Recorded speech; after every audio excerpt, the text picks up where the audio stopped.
Hi, I'm Matt from Interformula, and welcome to our Research and Development Centre. We do all forms of research and development, all the way from designing and developing our own race cars, to simulators, to running cars in racing series and rallying all over the world. We also do a lot in the Asian Classic Car Championship, so do look out for us. For any information, do contact us with the number down below.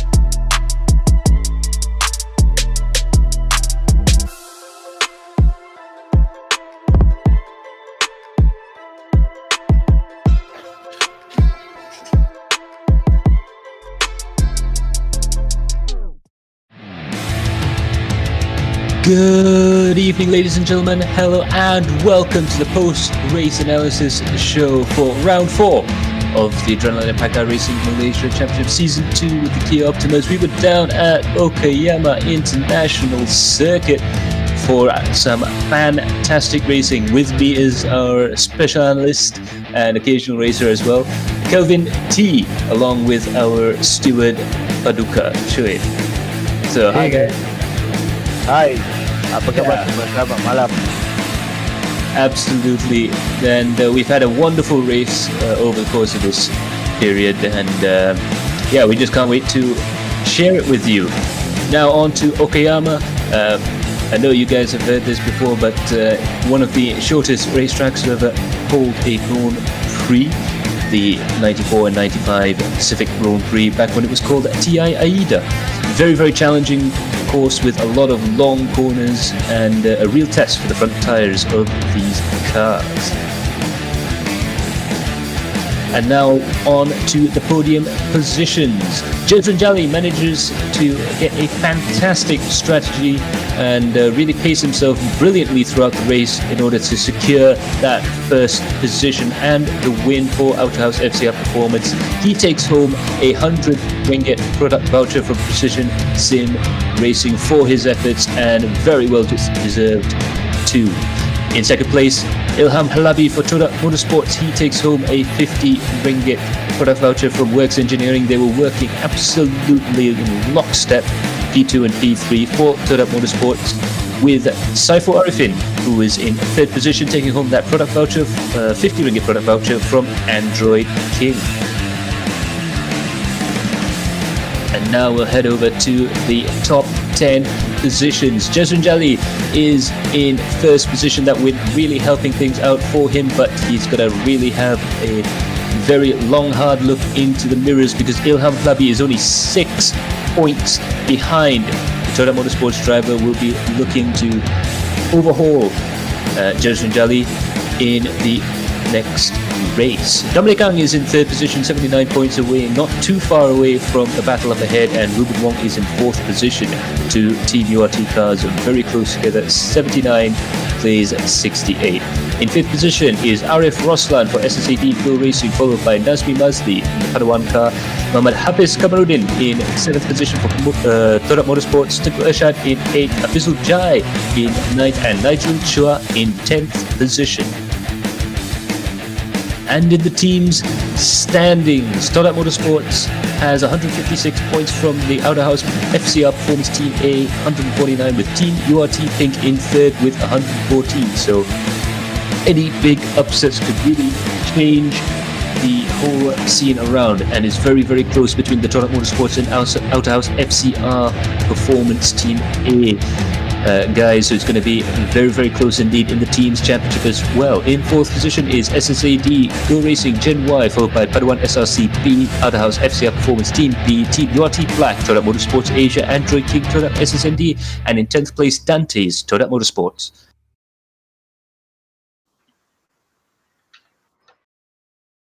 And now we will head on over to the first clip we have here. There's some quite entertaining quite entertaining highlights in this race for sure. And on to the first one with Amir Farid and Kelvin T. Tell us more about it. Hi. Hi, thanks for having me here again. So this incident is happening at the first lap. Basically, we are looking at the formation right now, where unfortunately Amir Faryan running at a very good position at the front ran a bit wide into turn one. Too hard running wide into the runoff. However, instead of panicking, he buckled down, steadied the car, and rejoined safely at a shallow angle, losing only 7 places at the start, but crucially staying alive to fight another lap. So here we are, we're looking at the incident right now, and if you can see on the screen, his rejoin is done at a very shallow angle, taking in mind that there are plenty of cars behind him in this fantastically huge grid of cars racing together. So over, yeah. Absolutely. Like I like to say, better to rejoin later and a little bit safer than to crash out and DNF by trying anything too extreme coming into the track, especially at this early stage. So now over to Paduka. Apa komen Paduka pada cara Amir Farid yang masuk balik ke track tadi, dia punya rejoin tadi? Okey, satu teladan yang baik di mana kita selalu tekankan pada driver bahawa bila kita nak save, kita nak masuk semula rejoin dalam track, pastikan orang di belakang kita lepas dahulu, ataupun kalau kita nak kekal bersaing, masuk sedikit demi sedikit. So orang belakang still boleh bagi laluan pada kereta yang keluar. Biasanya kita nakkan sportsmanship, so dia masuk dengan cara yang selamat saja. Yeah, and that's just to translate a little bit for Luca there. That's what he likes to see as a steward for AIMC, a nice, safe rejoin. And just to reiterate, you gotta let the cars behind you pass you if you've gone off the track, or if you do still want to fight and try to maintain position, you have to introduce the car back onto the racing surface very, very gradually, so as to give the drivers around you plenty of opportunities to try and avoid any sort of incidents. So that was Amir Faridian, car number 247 with a safe rejoin. Absolutely fantastic stuff. And now on to a little bit of magic here, the JJ strategy. Kelvin, what do you reckon about this?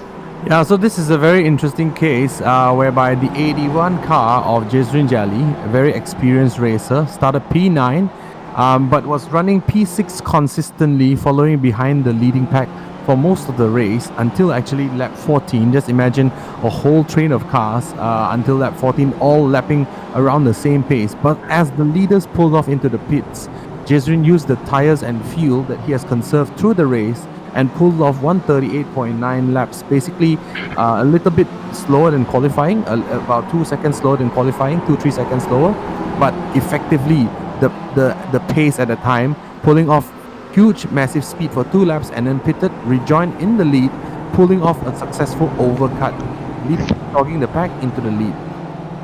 This is quite uncommon because as if we all motorsports fans here follow the Formula 1 series, we are in the no refueling era, so we don't really see overcut strategies like this work. But instead, in Formula 1, the undercut is usually what is happening nowadays, as the drivers dive in earlier, have a tire advantage, and then rejoin in front of the competition. But in this case, JJ has obviously did his calculations right, calculated the fuel and also his tires well, and as soon as the leading pack pulled off into the pits, he rejoined, he pitted 2 laps after, rejoined, drove qualifying laps, and then conserved his tires and fuels, and then used them when he had the empty space, and then eventually got the lead from 6th position. So fantastic from Jezrin Jali.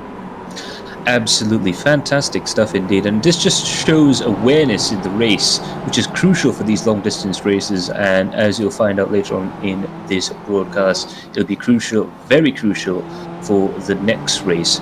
But that is part of being the complete racing driver. It's not all just about driving as fast as possible from the start to the finish, but it's about controlling the pace and also being able to respond to changes around you and being able to respond to other people pitting and just having that overall race awareness. Very, very entertaining and very, very mature drive from Jezrin Jali to claim that win. So, Paduka, apa perasaan pada strategi JJ pada malam tadi? dia yalah, kita sedia maklum bahawa Jason Jali ni memang seorang pelumba yang berpengalaman. So kebanyakan pelumba-pelumba di dalam perlumbaan sim ataupun perlumbaan sebenar, dia punya strategi ni lebih kurang sama je sebenarnya. Dia tahu macam mana nak apa orang kata, nak save dia punya tayar, nak jimatkan dia punya minyak. Pasal benda-benda macam tu dia akan komunikasi dengan team manager. So benda-benda macam tu team manager yang jaga. So dia akan dapatkan segala data-data tu semua, and then dia gunakan benda tu sebagai dia punya orang kata kekuatan lah. Kalau kita gunakan benda tu memang sangat bagus, sebabnya kebanyakan orang dia anggap race ni hanya sekadar race. Dia anggap race ni hanya sekadar tekan masuk kereta dan terus race. Tak, sebenarnya dia ada strategi. Mungkin JJ ni dia banyak pengalaman daripada zaman dia dah main Liga Asia, dia dah main liga-liga luar. Pengalaman dia ni dia guna pakai di dalam perlumbaan begini ni. Pada saya pelumba-pelumba lain harus mengikuti apa yang dia buat. So mungkin boleh belajar daripada dia macam mana nak improve lagi. Yeah.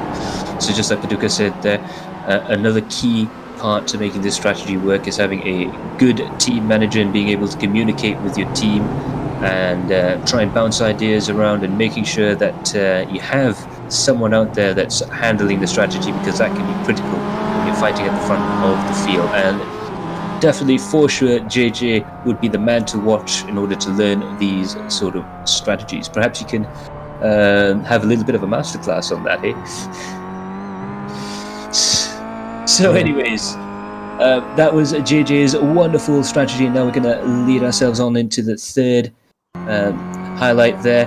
Calvin Ha, keep an eye out on Calvin throughout this clip, because it's rather interesting indeed. Kelvin, what do you reckon?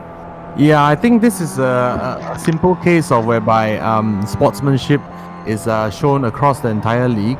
Now, bear in mind, this AIMC league that we're seeing over here is extremely competitive, with people actually fighting very closely. As you can see, the lead pack that in the earlier clip whereby Jason Jali was at, actually P1 to P6 was separated no more than 5 seconds down one straight. So they're actually very close together, and is an extremely competitive league. As we can see here, the number 22nd, the P22 number 778 of Calvin Ha had a clean race thus far and was running in a very respectable P24 when a car ahead, which is the 619 of Mohammed, pitted and come out in front, which in a battle for position, a tap happened, and 778 of Calvin Ha slowed down to wait for the 619 to recover before going on his way, demonstrating very great, good sportsmanship and a higher level of respect among the drivers in AIMC. I think this is a good example that all of the drivers participating in the league should follow.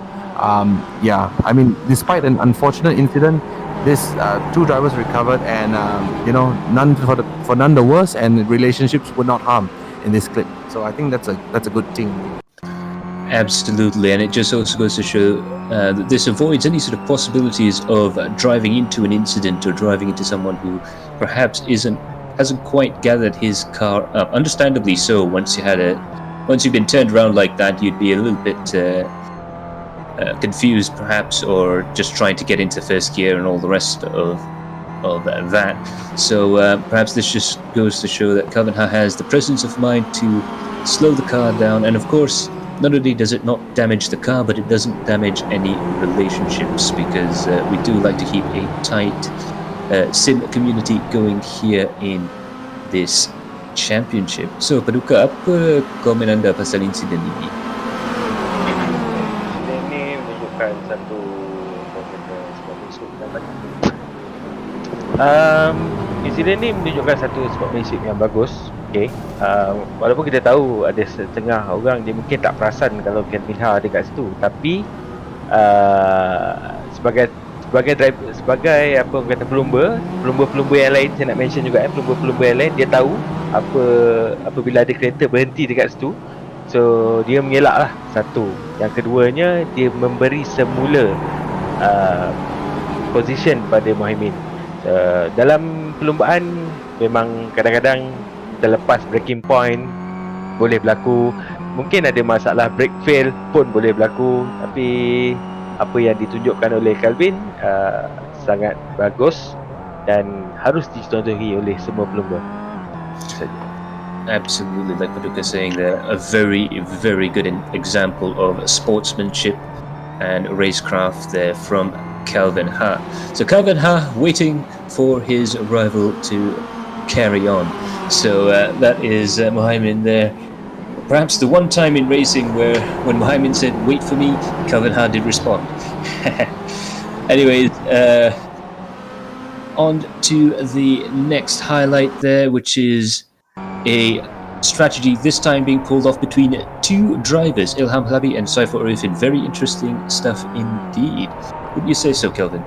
Yeah, so this is, I mean, the title there is quite clear about it, right? Todak moves A. So this video clip is between Todak teammates 689 and 986 of Saiful Arifin and Ilham Halabi. Which they started off P1 and P3, but unfortunately due to the incident that Amir Faryan got himself into, then they ran P1 and P2 for the rest of the first stint of the race before they actually dived into the pit. So as a result of that, they actually had a strategy where the cars actually streamlined each other, drafted each other down the straight Ricky Bobby style, and they actually came into a very good position, saving fuel and also tires before. So Arifin told Halabi for about 14 laps the first stint before he then pitted from the lead and rejoined in P3 behind his teammate Ilham Halabi. Unfortunately, both are leapfrogged by the strategy of Jezrin Jali, but nevertheless, this represents a very good move where both of them actually benefited from being close to each other on track. Absolutely, and just in my humble opinion, that is teamwork at its best. It really is at the same level as NASCAR and WTCC. This sort of saloon car racing or touring car racing, whatever you want to call it.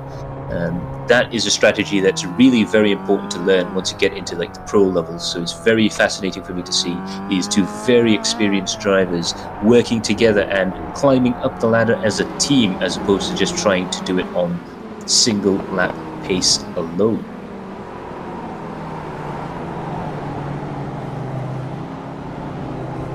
So unfortunately, I think we've just lost Paduka in the...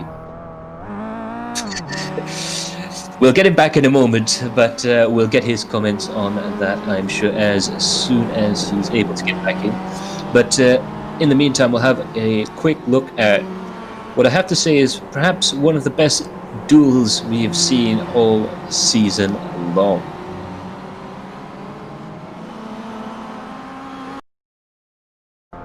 So this is Nigel Chua versus Jay Chong. Kelvin, why don't you take us through this? Yeah, so this is a very interesting incident to review. I mean, both of them raced very hard. You can see, I think we'll all just sit back and enjoy this clip for a bit as Nigel weaves left and right, being very aggressive on Jay Chong as he tries to pass him into the first corner at Okayama.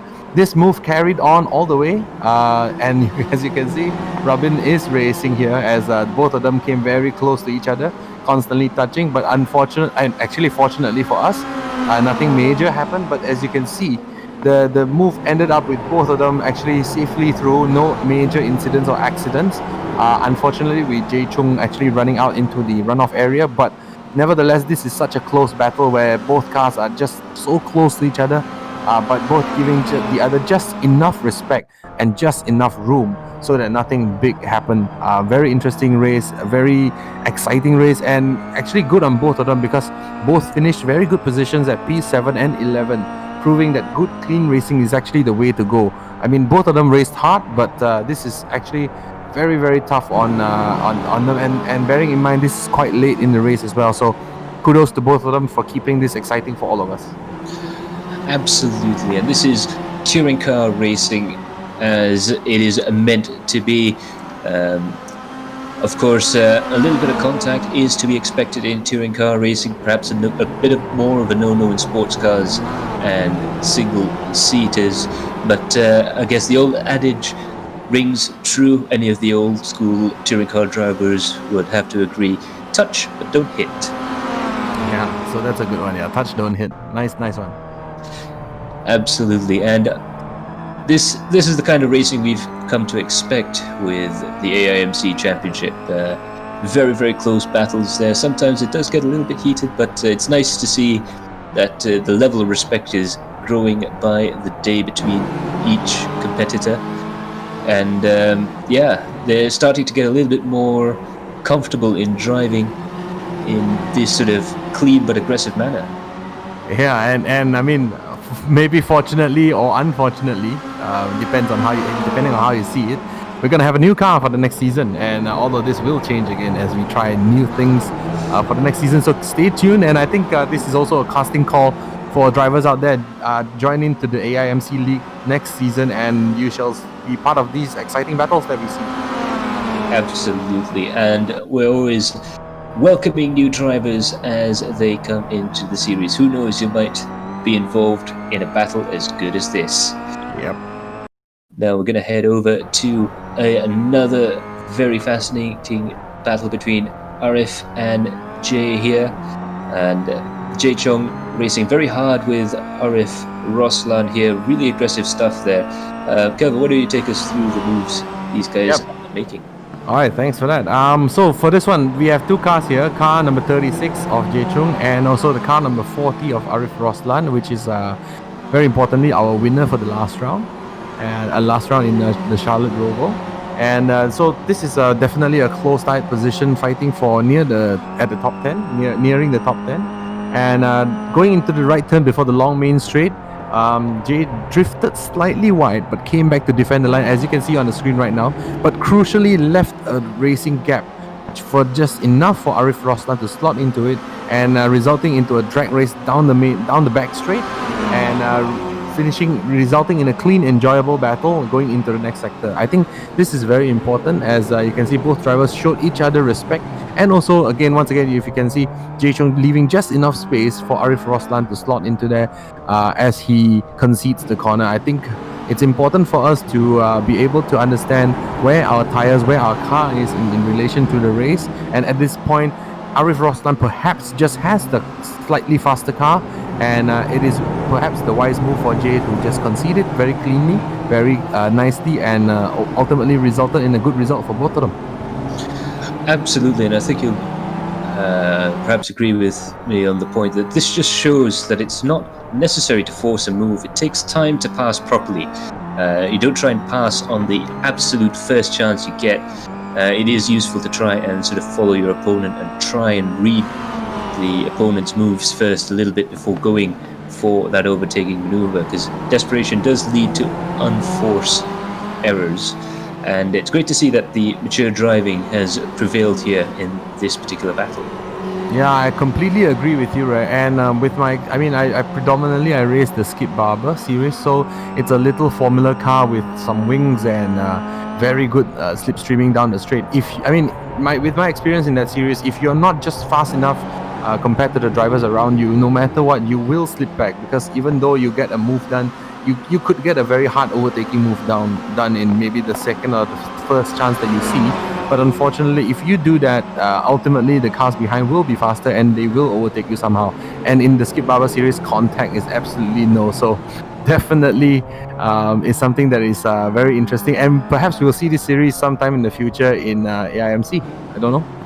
Absolutely. We are keeping the door open to all sorts of wonderful ideas. We like to change it up here on the championship, and it's going to be very interesting indeed. And we have Paduka, who's back. So, well, harap maklum kadang internet, you know. So, apa pandangan? Apa pandangan? Ya, so Paduka, cuba komentar sikit pasal Arif dengan Jay Chong ni. Kena tengok dia. Tu dia masuk ke dalam turn 1, dah mula dah mendekati, debar sikit dia punya moves through the SS here, very close. Each corner Arif Roslan gets closer and closer. Lepas tu pada selekoh ni dan straight seterusnya.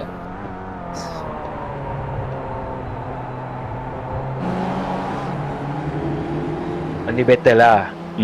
Side by side, door to door, bumper to bumper. Dia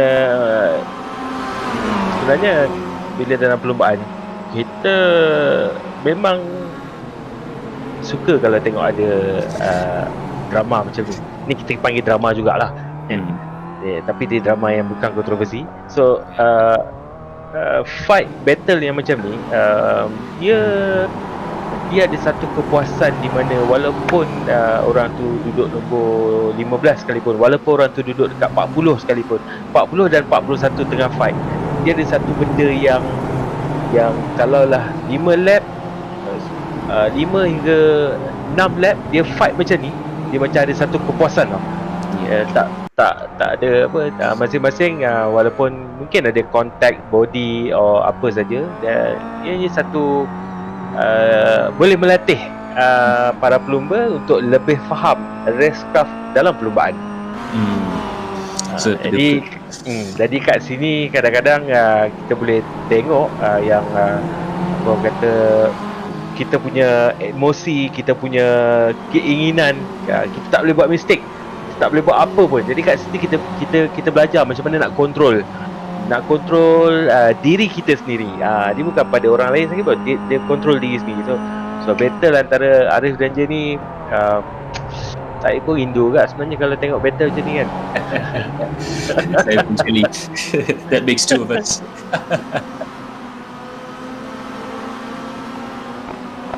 Ya, so ada berita sikit nak cerita pasal minggu depan, Paduka. Minggu ni, sorry.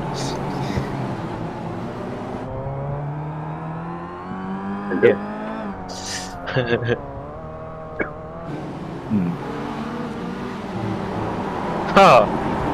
Jom minggu ni akan ada Merdeka Race. Merdeka Race yang kalau kita kata sebelum ni Merdeka Race ni perlombaan dia 12 jam kan. Tapi perlombaan kali ni dia mengikut format masing-masing yang ditetapkan oleh organizer. Tapi apa yang menariknya, minggu ni dia digabungkan dua event besar. Malaysian Championship Series dengan Malaysian Speed Festival digabungkan untuk 2 hari. Awesome. Dia akan jadi satu perlombaan yang tanpa hentilah, back to back. Okey, untuk perlombaan MCS saya terlibat bersama-sama dengan tim Empire M Racing dan akan memandu jentera Suzuki Swift untuk perlombaan MCS kategori Super Production 2. Dan saya akan digandingkan dengan pelumba motor negara. Azlan Shah. Dia teammate saya dan juga sama-sama dalam kereta yang dipandu. So berita menarik dan hangat sikit, straight off the press. Tapi kalau tak silap Paduka ada juga laman sosial yang boleh share pengalaman masuk balik dalam dunia sukan permotoran. So kalau nak bolehlah promote sikit. Boleh ikut aktiviti saya dekat dalam Pitstop TV. Tapi yang Pitstop TV tu dia lebih pada rakan-rakan yang terlibat dalam dunia perlombaan ataupun dunia motorsport di Malaysia. Okay, so siapa-siapa sajalah kawan-kawan, banyaklah kata dalam AIMC ni punya peserta. Antara yang pernah masuk dalam channel Pitstop TV, Michael Hafiz, Syamil Aizan, tim Tekko pun pernah masuk juga, Dom pun pernah masuk juga. Kita ambil dia punya video on board ketika dia orang pernah berlumba dekat Spa 24 jam tahun lepas. Kita ambil, kita letak yang kat dalam tu. Sebenarnya kita nak naikkan scene motorsport. So e-motorsport sebahagian juga daripada motorsport Malaysia. Yeah, itu dia. So guys, special news for some of you guys, perhaps some of our international viewers. Paduka Shoaib, our official chief steward there. For some reason, I forgot that. I don't know why. But our chief steward will be racing this weekend for the Merdeka race. This is very exciting indeed. Two of our biggest series combining into one festival of motorsports. Do check out pitstop.tv, I believe on Facebook and YouTube especially. That's how I like to watch it. And check his climbing back into this fantastic race car and hopefully showing them what they've got.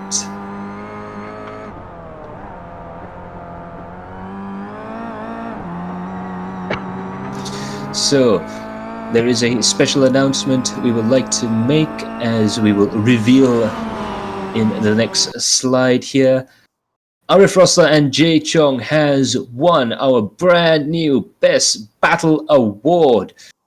This gains each driver a 50 ringgit voucher from Precision Sim Racing. So for those of you perhaps not in the know, we have replaced our Sportsmanship Award, although we'll perhaps try and bring that back sometime in the future. But for now, we're going to celebrate the best moments of the Adrenaline Impact iRacing Malaysia Championship with the Best Battle Award. So congratulations to Arif Roslan and Jay Chong for their win in the first Best Battle Award. Woohoo! Tanya.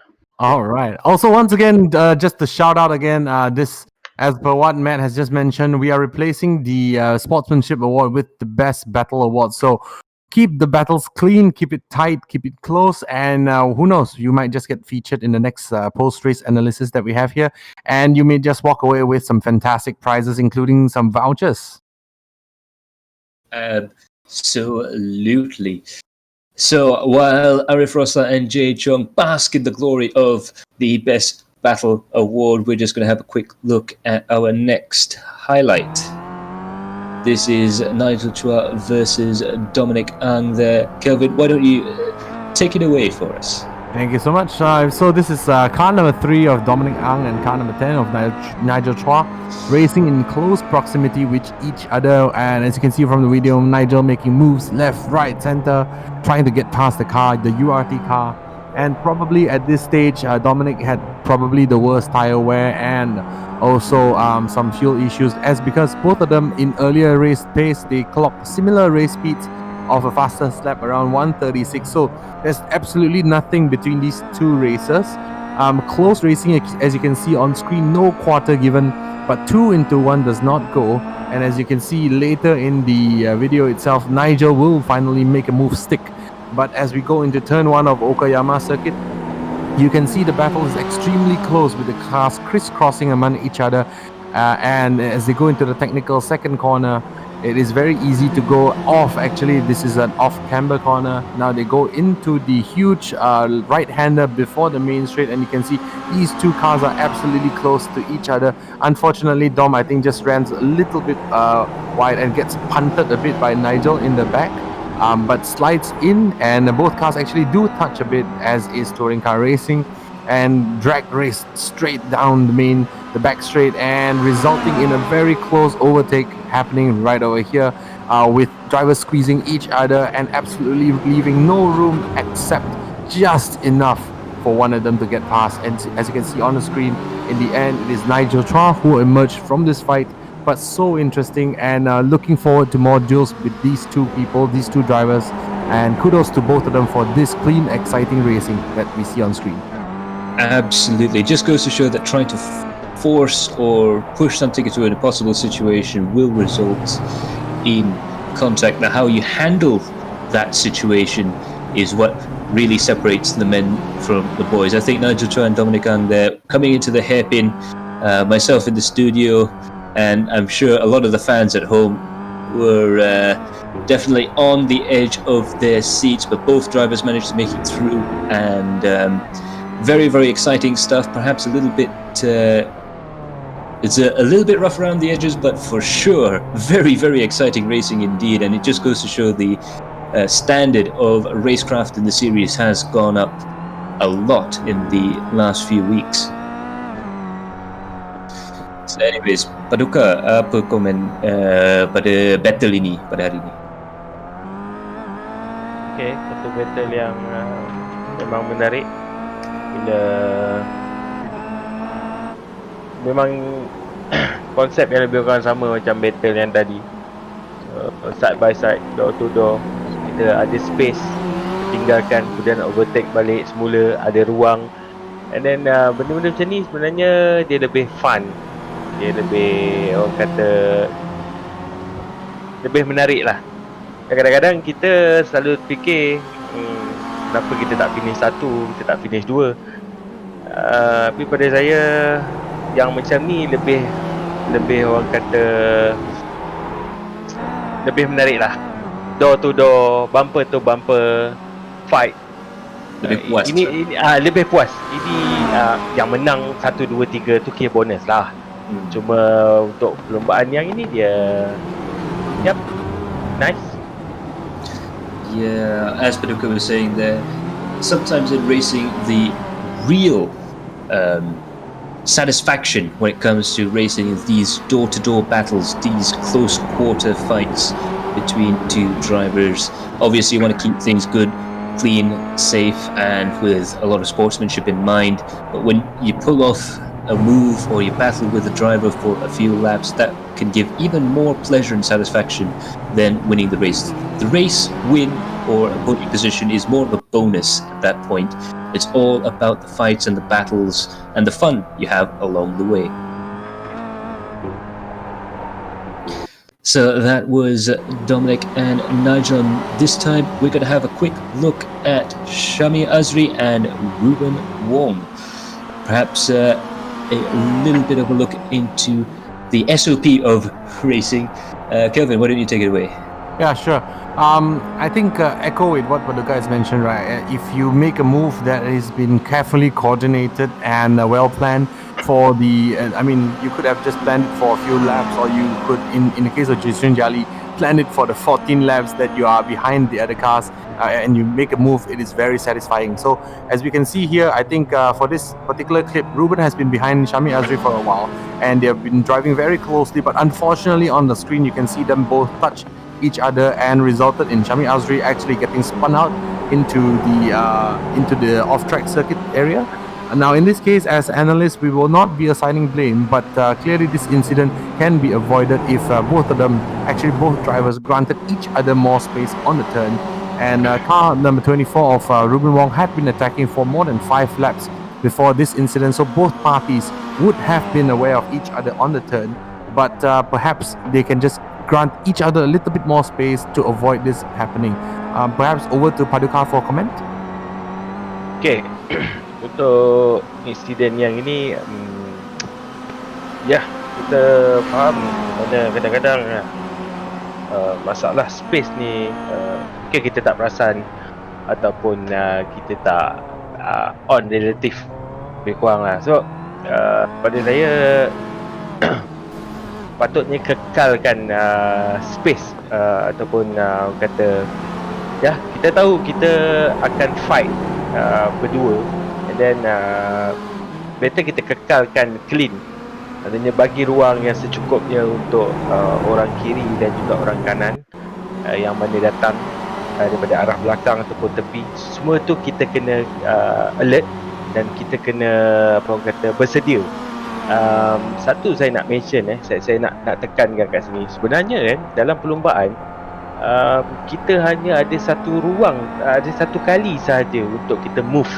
Maknanya kalau kita buat keputusan untuk kita pergi ke kanan, so kita kena stay kanan sahaja.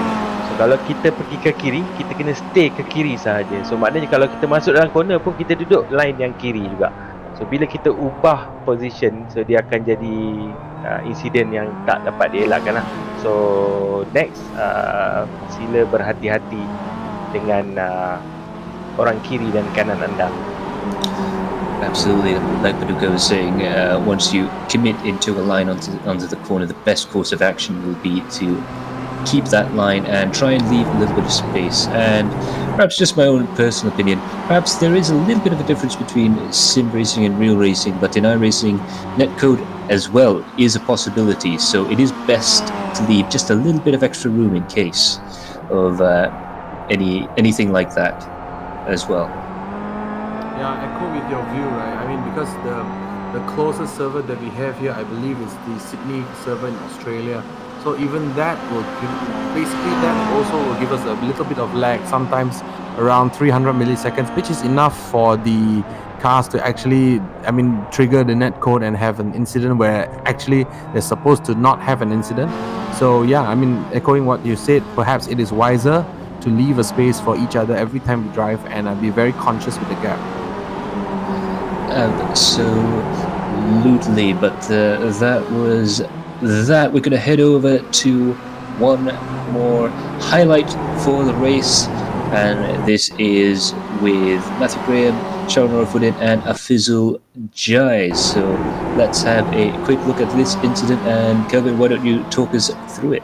Yep, so if you can see here, there are 3 cars in the screen. However, only 2 cars here are actually dueling for position. The Ford P42 of Matthew in front is actually a back marker, car 1 lap down, that is actually doing his own race, but unfortunately getting into the path of Shariul Norafudin and blocking the Rd4 Drag Esport driver, causing him to lose 1 position, unfortunately also on the absolute final lap of the race. So this is an incident where it easily can be avoided and can be prevented if every driver is actually having their relatives on. So this is the main reason why the relative screen on iRacing should be on at all times, barring refueling strategy or car adjustments, as this clear incident could have been avoided had car number 43 of Matthew had a better understanding of the race happening around him. Because if you have the relative on, you can easily see that there are 2 cars that are on the lead lap coming up on you and that they are fighting for position. So it would not be very wise to get in the middle of this battles like this. And unfortunately, in this particular case, it actually affected the race result. So blue flag awareness there, that's a good title for this particular clip. So I think over to Paduka for comment. Isu blue flag, seperti yang saya pesan sebelum ni, kita harus memberi ruang kepada orang yang tengah fight kat belakang. So apa jua pun memang kita kena on relatif tu supaya kita faham dengan situasi sekeliling, supaya kita tidak dipersalahkan lah kalau orang kata, kalau orang protes ke apa kan. So benda-benda macam ni memang harus dititik beratkan. Dah lama sebenarnya kita tak dengar isu blue flag. Okay, so rasanya mungkin para driver dah mula faham. Cuma bila terlepas 1-2 ni, okay, kita just nak mengingatkan sahaja supaya bila adanya orang belakang lebih laju, kita just bagi dia laluan mudah. Sebab kita pun tak fight, tak ada pun orang belakang yang kita nak mempertahankan position kita. And kecuali kalau kereta tu sendiri tengah fight juga dengan posisi, maksudnya mungkin ada kereta yang lain, dua-dua kereta blue flag dan dua-dua kereta dekat belakang ni pun tengah fight. So yang itu ada excuse lah. Yang lain tak ada apa, just kita nak mention benda tu je. Yeah, just like Paduka, he's just a little bit of a friendly reminder to keep that relative on and to try and let the other cars pass easily if you're able to do so. He was saying that the blue flag awareness for this season has improved absolutely greatly, and it's been quite heartening to see the improvement in that department. But perhaps just a little bit of a reminder to turn the relatives on and just make sure that if you do have some quicker cars coming up from behind, try not to bulk them up too much if they're a lap ahead. And just my own personal 2 cents here, my limited experience in sim racing. In the sim, for me personally, spatial awareness isn't as good as the real world, unfortunately. We must therefore have to take some steps towards solving that. For me, I like to keep the relative box on, and pay attention to the spotter, and adjusting the FOV is crucial for me. And of course, mapping the left-right look buttons is another thing that I've found that's helped me personally in these sort of situations, to make sure that the drivers around me, I can sort of sense where the drivers around me are. So that is, for me, one of the crucial steps to being able to enjoy your race and racing hard, is to make sure you have the relative box working, paying attention to the spotter, and making sure your FOV is correct, your field of vision.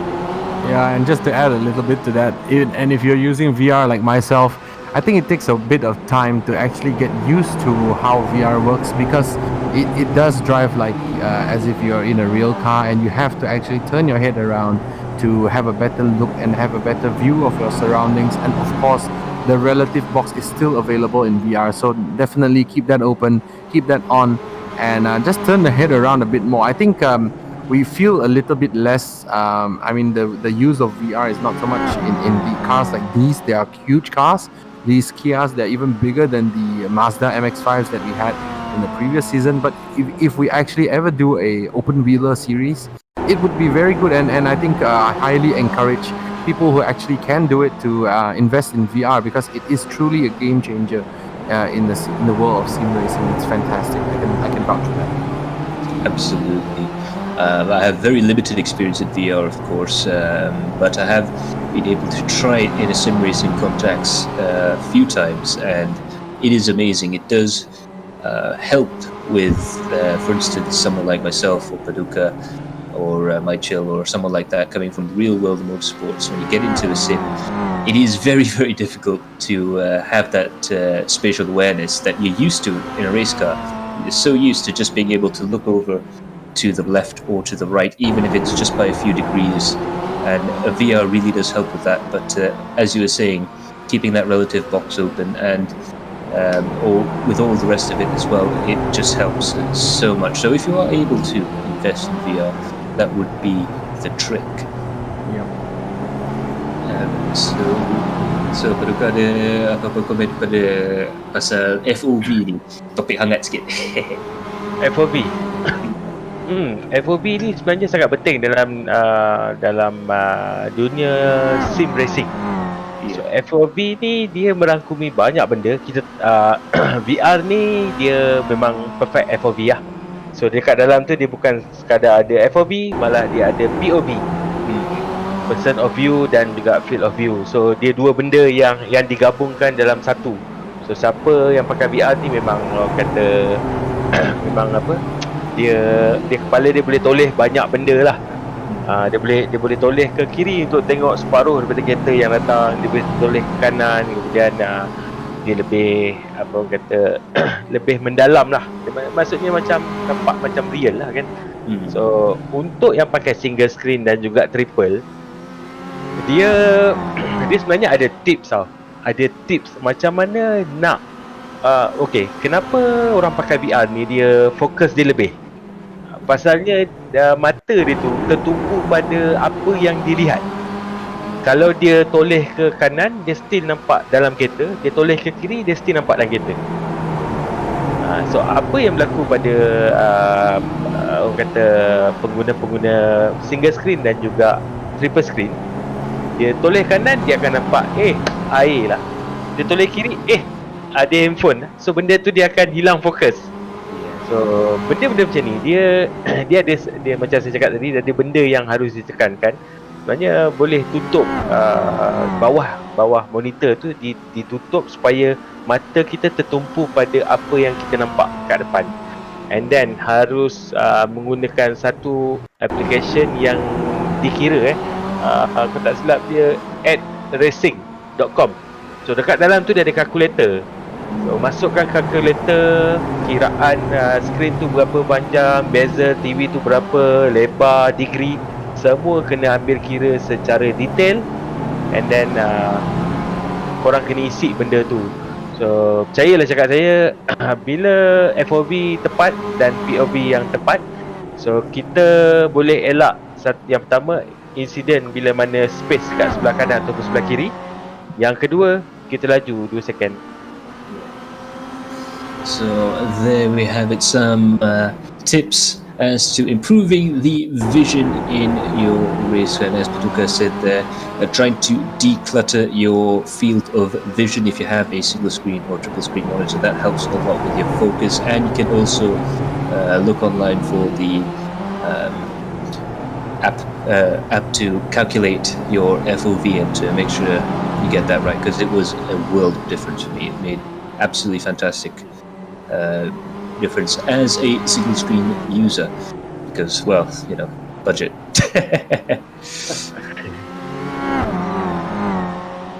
Alrighty, and we have a very special event for round 5 that ties this all together with what Paduka is doing, what they're doing in the real world and in sim racing. This is the Spa Merdeka Endurance Race, 2.4 hours race in celebration of Malaysia's 63rd Merdeka Day. This will be round 5 of the Adrenaline Impact iRacing Malaysia Championship at the legendary Spa-Francorchamps circuit.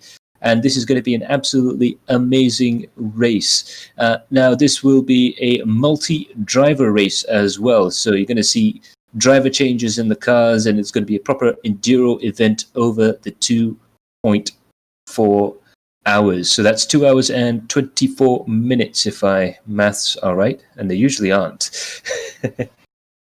Absolutely correct. 2 hours and 24 minutes. So yeah, that's going to be a really very exciting race. The first place prize, as usual, will be a 100 ringgit product voucher from Precision Sim Racing. Second place gets a 50 ringgit Works Engineering product voucher, and third place is going to be an Android King product voucher. And of course, we have that Best Battle Award, 50 ringgit from Precision Sim Racing to both of the battlers, or perhaps maybe even more or less. We'll perhaps open up the scope of that in the coming days. So special thanks to our sponsors as well. It'll be remiss of me to not mention them for this special round and for all of the Adrenaline Impact iRacer Malaysia Championship. Works Engineering, Lucas Oil Precision Sim Racing, Android King, and our supporter for this wonderful event and the season as a whole, the Motorsports Association of Malaysia.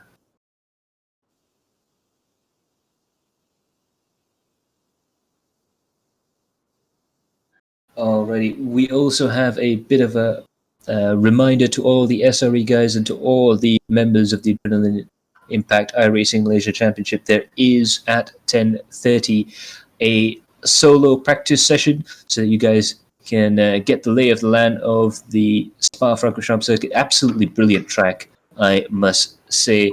But definitely do make sure you get into the sims and learn this track in preparation for the big race. Yeah, so just want to highlight as well this, tonight we have this heat race, which is very interesting, whereby we actually have a race, the second race, which has a full inverted grid. Such a very interesting thing to happen, and so stay tuned to the stream to watch some great racing from the drivers. Absolutely. We have the fantastic Spa circuit, as you can see here, one of the world's most storied motorsports venues. This supreme test of courage and skill used to be a all-road course, the natural terrain road course, and it used to be 15 kilometers long. And I can tell you some of the stories I've heard from the guys who have raced there back in its old 15-kilometer configuration. Near the end there with the sports prototypes, they used to come out of La Source, lift a little bit for Eau Rouge, but then go flat out for 10 kilometers before coming back into what used to be a corner you had to brake for, Blanchimont. So that was absolutely amazing. Unfortunately, they had to cut it down a little bit, so now it's only, I say, 7 kilometers long. And as you know, I like to toss in a little bit of trivia for you. The Kemmel Strait, the bit that has the famous Eau Rouge bit all the way up to Les Combes, that bit used to be a highway, just as the back section of the circuit is. Those two roads were still public roads all the way up to the late 90s. Yep. So just a message to all SRE members, welcome to join. The password is the same as usual. Registration will close at 10:45, with the heat race starting at 10:45 to 11:05, and then the feature race from 11:05 to 11:30. Surprise, surprise! This will be a standing start. I know not standard protocol for AIMC, but this will be something very interesting, a standing start. And fuel max 60%, fixed car setup, and going full inverted grid on race 2. So, gonna be one heck of a race.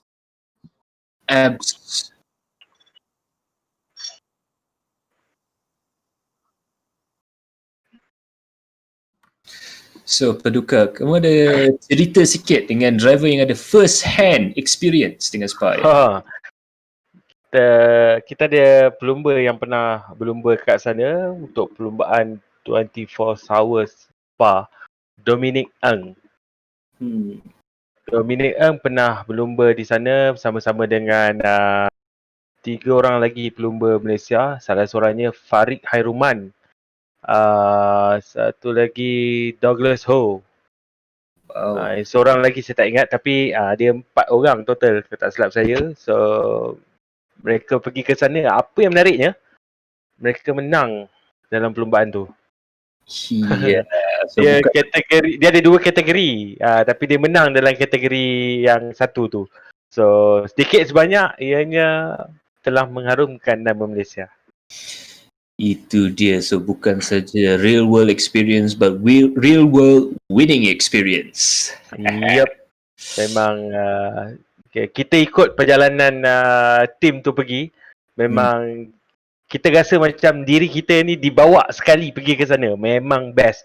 Dan semangat tim, kata silap, Viper Niza Racing punya tim yang pergi ke sana tu.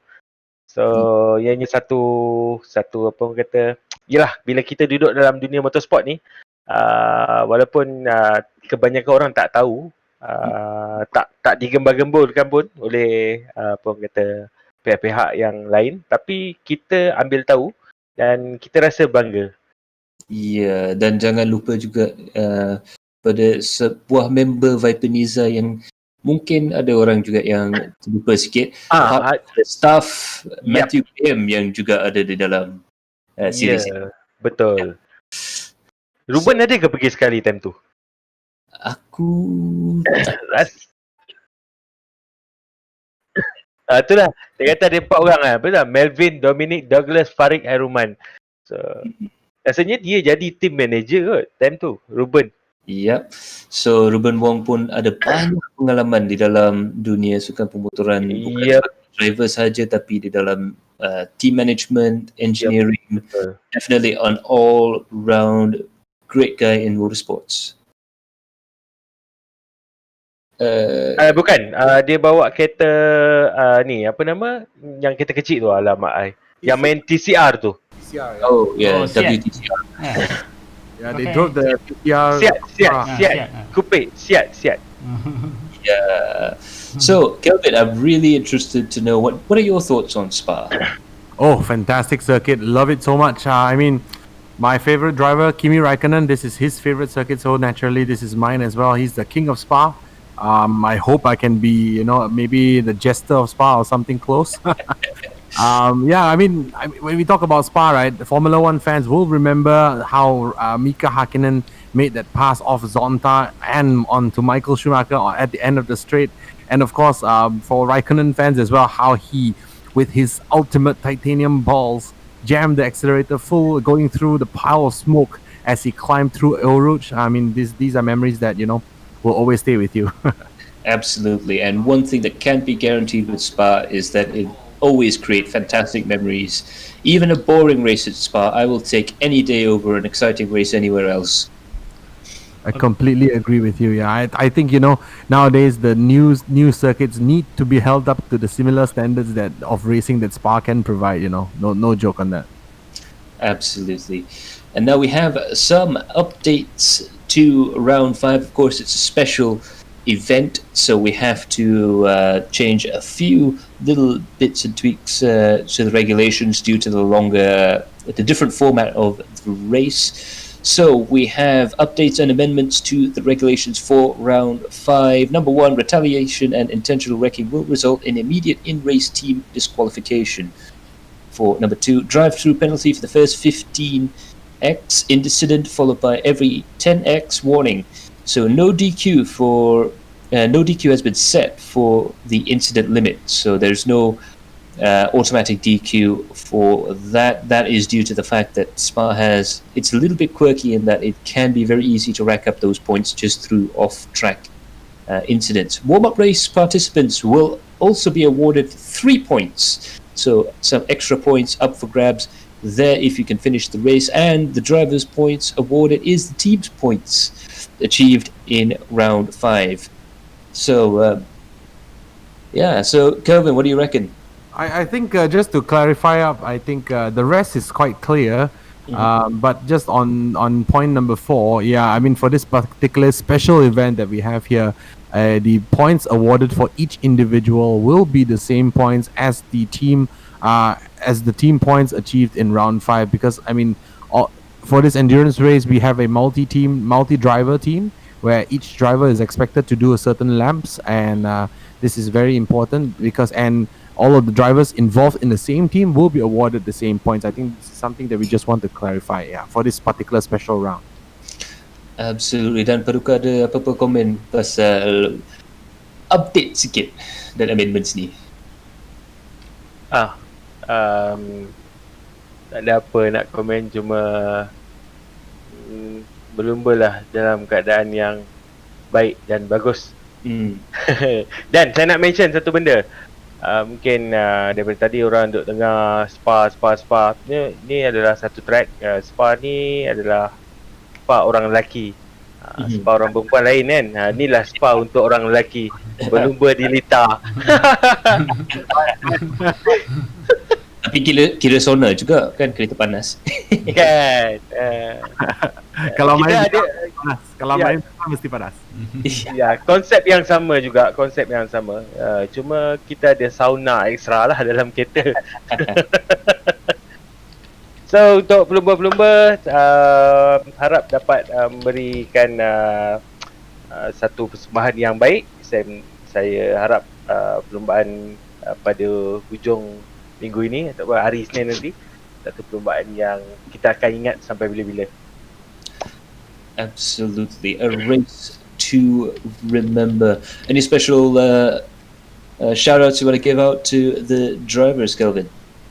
I mean, just looking forward to an interesting battle. Now, I mean, this season has been a little bit weird for me. The ones who performed very well in the last season seem to have struggled with this car a little bit, myself included. I mean, it's very difficult to drive. I mean, for those people thinking like, front-wheel drive, how hard can it be, right? We drive front-wheel drive cars our entire lives, in our entire our day-to-day. I mean, trust me, it is tough because driving a front-wheel drive car may be easy, but getting fast in it is way more difficult than you can imagine. So I think this race should be very interesting in the sense that it is a wide race. It is big. The track is big, interesting and fast and flowing. And let's see who can manage the tires best in this session. So I can't wait for the race itself. Absolutely. And as we begin to cross over to the iRacing.com, we're going to fly our little television van over to Spa-Francorchamps circuit. Quick break. We're going to take a quick break while we set everything up. So a special thanks goes to Kelvin T, our director Karo Alang, who's been in the background there manning the controls for this evening, and as also to our chief steward Paduka Shoaib. Thanks a lot, guys, for joining us this evening. Thank you. Yep. And also again, a special thanks to our sponsors, Works Engineering, Loop Precision, Sim Racing, Android King, and our supporter for this season, Motorsports Association Malaysia. Do stay tuned, however. We will be right back with some action from the track.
to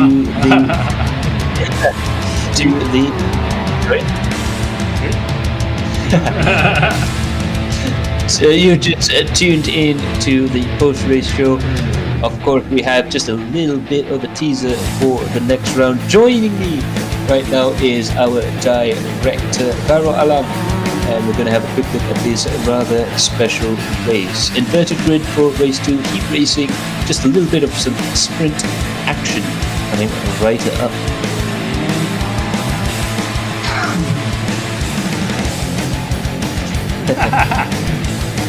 This is the challenges of juggling windows. Let me get this game capture on.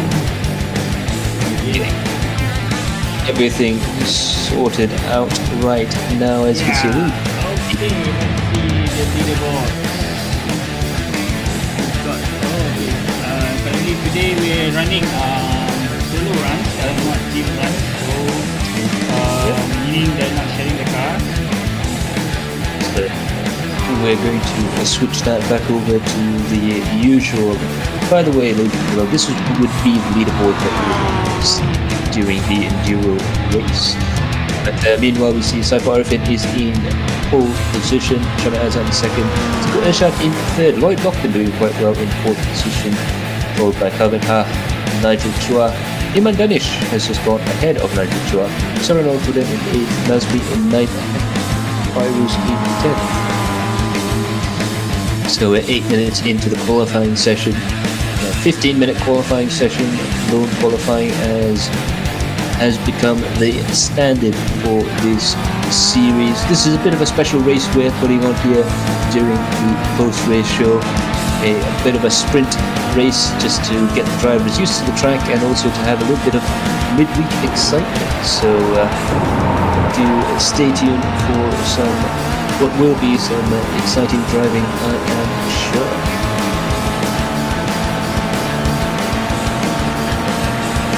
So now I do understand, as Governor said, it's going to be a standing start, so this will be very interesting for these guys.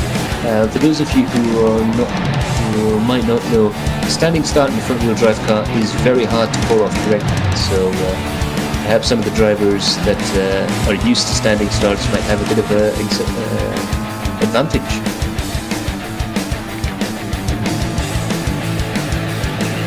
Now, Saiful Arifin still up there. Faiz Aslan looks like he's going to improve on his lap time. Very long lap around here at Spa. 7 kilometers long. It is technically right on the limit for length of circuit when it comes to Formula 1 racing. This is the longest circuit permissible in F1. And yes, the regulation was written to make sure that Spa was legal to race in Grand Prix racing, because it would be an absolute shame if we stopped using this. But a fun fact, in 2007 they actually did have to stop racing at Spa for 1 year, and this was due to the tobacco ban. In Belgium, the tobacco ban came in 1 year earlier than in the rest of Europe, and unfortunately, due to commercial considerations, the FIA was not able to race, or Formula 1 itself was not able to race at Spa. Other races did go ahead as normal.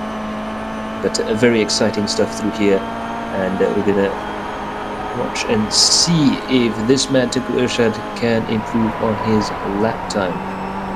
It looks like he has gone quicker in the middle sector, but he's dropped a little bit of time in the opening and closing sections of the lap. Very, very high speed track this, and a real challenge to drivers. We see there the parts going up there, and it looks like Tengku Irsyad has managed to get himself up into third position with a 2:32.617. Fortunately, he did not improve on that in that last lap. Let's go on board with Saiful Arifin for a lap circuit, going down through the gears. Fourth, third, second. You have to try and get as close as possible to the apex before feeding the car out of La Source. That literally means the head of the river, and this is Eau Rouge and Radillon. The first left-hander here, Eau Rouge over the river.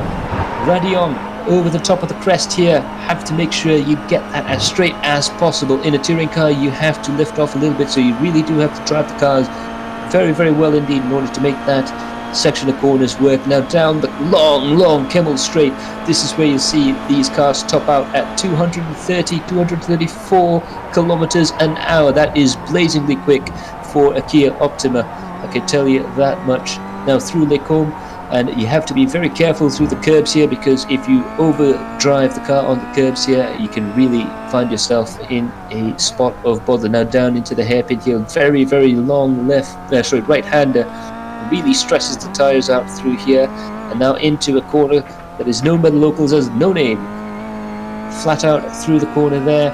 Again, it's faster than it looks on your screens, but it can be a little bit deceptive because it does look a little bit slower to the racers going through here.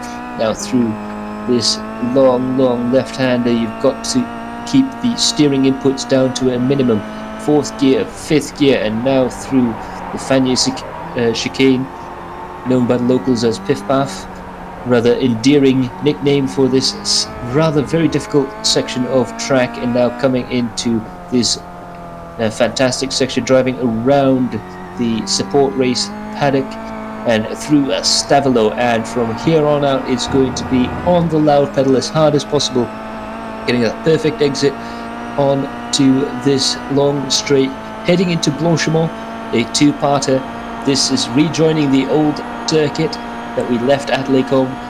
Now you've got to be really careful for the second part of Blanchemont, backing off just ever so slightly before barreling down underneath the Bridgestone Bridge into the final two corners, the bus stop chicane, which was reprofiled in 2007. Big use of the curbs there. You've got to use the curbs as much as possible and try and maximize your exit going across the line. Let's see what Saiful Arifin is able to do in terms of lap time across the line there, and it's a 2:32.166, an absolutely fantastic lap time there from Saiful Arifin.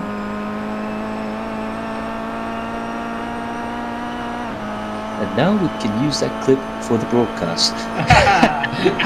That's a tremendous hot lap. Yeah. If you wonder how they do it in Formula 1, I used to remember thinking to myself, the voice in the Formula 1 hot lap that they used to have during the Star Sports coverage way back in the day sounds awfully similar to what was being said during qualifying. And as I found out from a close friend of mine, that that is in fact how they do it. So a little bit of TV magic there for you. But Lloyd Lachlan there coming across the line, he claims 5th position, 2:33.399. 35 seconds left in the qualifying session there. Let's see what Nigel Chua is able to do coming through here. Again, very, very difficult to get this right going through curves here. It's absolutely fascinating because unlike a lot of other racetracks, Spa has still maintained that very old school feel about it, and really can see the driving styles writ large across this track. Nigel Chua coming over the rumble strips on the exit of the corner there. Let's see what lap time he is able to pull off there, and it's a 1:33. Oh, okay, that's a baik kira. Time. Nigel Chua manages to get in time. Yeah. Wow. Talk about timing, eh? He must have had exactly that much to cross the line. So very lucky indeed. Did he gain a position? He did. He actually jumped all the way up to 4th from, I believe it was 8th place. So that was very lucky indeed for Nigel Chua. And now we're going to go into the heat races.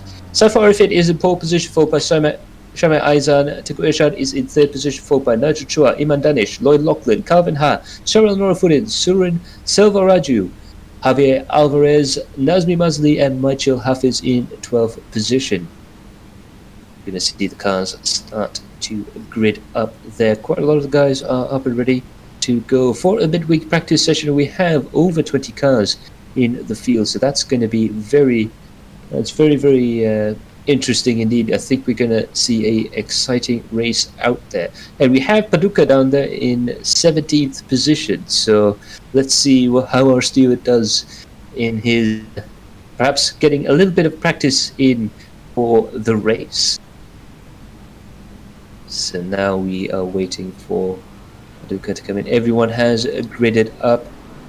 The 5 red lights go on, and as they go off, it's go, go, go here from Spa-Francorchamps. Saiful Arifin manages to have a fantastic run up into turn 1, but Sami Aizan manages to do so. The cars are 5 wide, 6 wide going through the first corner there, and there's contact, and the classic first corner incident has happened down there. It looks like Eddie Adrian was involved, Fires was involved, quite a few of the drivers have been involved through that as well. Very, very unfortunate indeed as the cars now snake through Eau Rouge, ready on, and onto the Camel King. And Sami Aizan really going very aggressive at the start here. He's now side by side with Saiful Arifin going down the Camel Street. Going to be a drag race, not only for first and second, but Ershan and Lloyd also drag racing down into the first corner there, into the top corner there, the first part of Le Combe. Just about making that move work. Sami Aizan, fantastic overtaking maneuver from him, with Saiful Arifin tucking it neatly back into second position. Tuku Ershad meanwhile has improved his position. He goes into third place. Sorry, with Lloyd Lachlan losing out on that slipstream battle in coming into 4th place. Iman Danish, an absolutely fantastic start from him. He goes up into 5th position, followed by Calvin Ha, Jasri, Alvarez, Thais, and Kelvin in 10th position. Michael Huff is managing to bring himself up place, and who else could it be but Paducah in 12th position. Shukran in 13, Afik, Nigel, Adrian, Sharil, Farouz, Surin, and Nazmi round out the top 20. Absolutely fantastic stuff there, and Saiful Arifin is pushing as hard as he can to try and make this overtaking maneuver on Sami Aizan very equal in terms of pace right now, and it looks like Saiful Arifin is a little bit quicker going through that middle sector and now down into this fantastic section. You can see where the old track rejoins the new one, and we go into the legendary Blanchimont corner. Absolutely flat out in the Formula 1 car, and these touring cars you do have to lift, so you really have to drive these cars going through the corner there. Sami Aizan balancing the car through the corner very nicely indeed, but it looks like Saiful Arifin is getting closer and closer, coming into a very heavy braking zone here. Will Saiful Arifin try and do something here? No, he doesn't, but Lloyd Lachlan tries, and he manages to defend his position and almost makes another position there on Tepu Ershad, who's managed to come up into 3rd position. Iman Danish there in 5th position, chasing down Lloyd Lachlan. Will he be able to make an overtake work? You can see how close everyone is. Virtually just a second in between these two drivers, and there's a mistake there from Saiful Arifin, but it looks like he's managed to carry that speed. Will this be an overtaking maneuver going into the famous Eau Rouge section there? They're side by side through Eau Rouge, and that's a fantastic overtaking maneuver there by Saiful. Went side by side through Eau Rouge to make that position up on Sami Aizan. These guys are really pushing as hard as they can. 4 wide down the Camel Straight. This is amazing stuff from these drivers right now, but Sami Aizan managing to get just a little bit of extra speed going into Le Combe, and it looks like Saiful Arifin is now side by side with Sami Aizan, and it looks like Sami might be able to make that overtaking maneuver work. And Lloyd Lachlan actually is the guy in front. I do apologise. Lloyd Lachlan managed to slipstream the entire field, go from 4th to 1st position. That is absolutely amazing from the Australian ace, who's now brought himself up to 1st position. Sami Aizan is in 2nd, and Saiful Arifin is in 3rd. That was an amazing first couple of laps. Woo. Now, imagine that for 2.4 hours. I'm going to take a quick sip onto my usual classic glass of Ribena here, and I just have to say that is an amazing start. Perhaps we need to do maybe a few more standing start races, because that was very entertaining. I don't know about you, ladies and gentlemen, but that is a very entertaining bit of racing there from the front of the field there. 1st to 6th, and each one of these drivers has a chance to get into the lead. There's a lot of slipstreaming that happens on this track here, not only on the Camel Straight, but on the run to Blanchimont and out of it as well.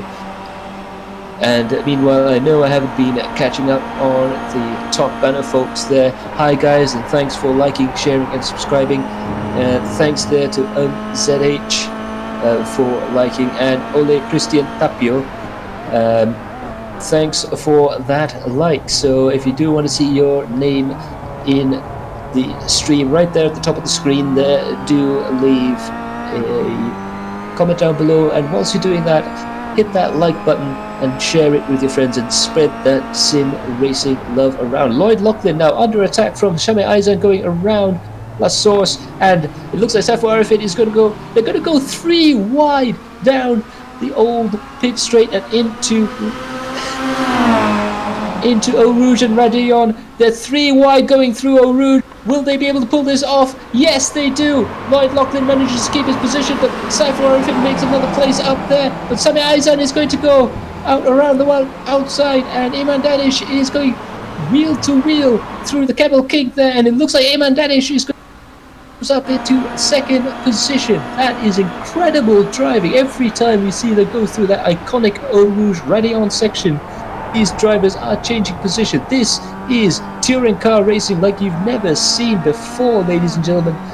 Fantastic driving through there. Saiful Arifin still battling there with Sami Aizan. He's lost out to the young gun, Iman Danish, who's really come of age through here, and they touch.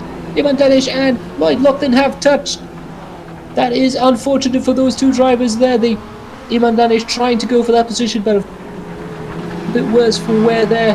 Meanwhile, Saiful Arifin, perhaps a little bit distracted through there, has given up that position to the man around the outside there, Shami Aizan, who claimed the lead of the race. I have never seen a race like this. These guys are really putting on a show.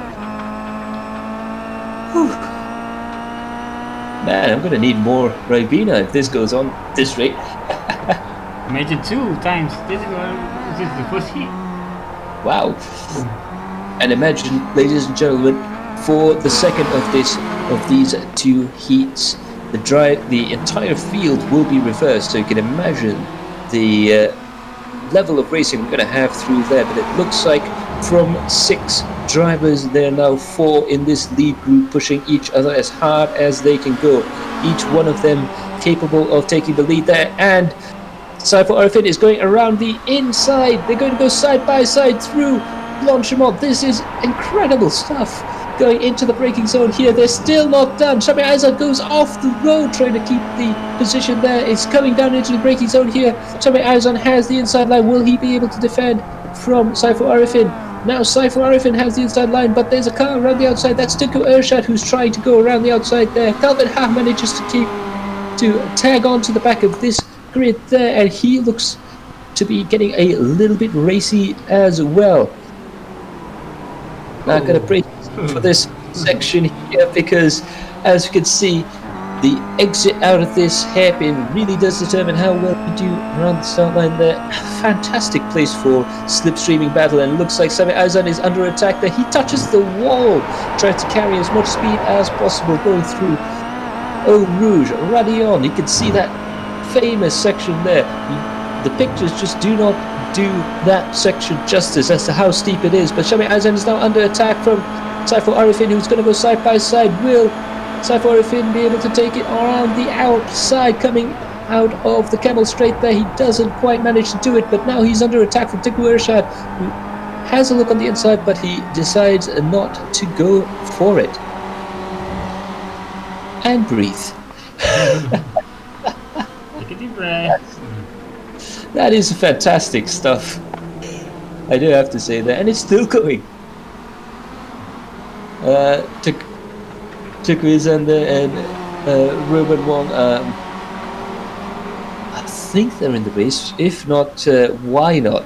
This has been an absolutely fantastic opening. 4 laps. We're not even at the halfway mark here. This is sort of almost like old school short course oval racing, but on a legendary track, and it just goes to show these Kias really do lend themselves to close battles. Eddie Adrian there is now fighting with Michael Hafiz, who seems to have a little bit of damage through his car there, but they are fighting for 11th position and trying to catch up with the top 10 at the same time there. But Eddie Adrian putting a lot of pressure there on Michael Hafiz.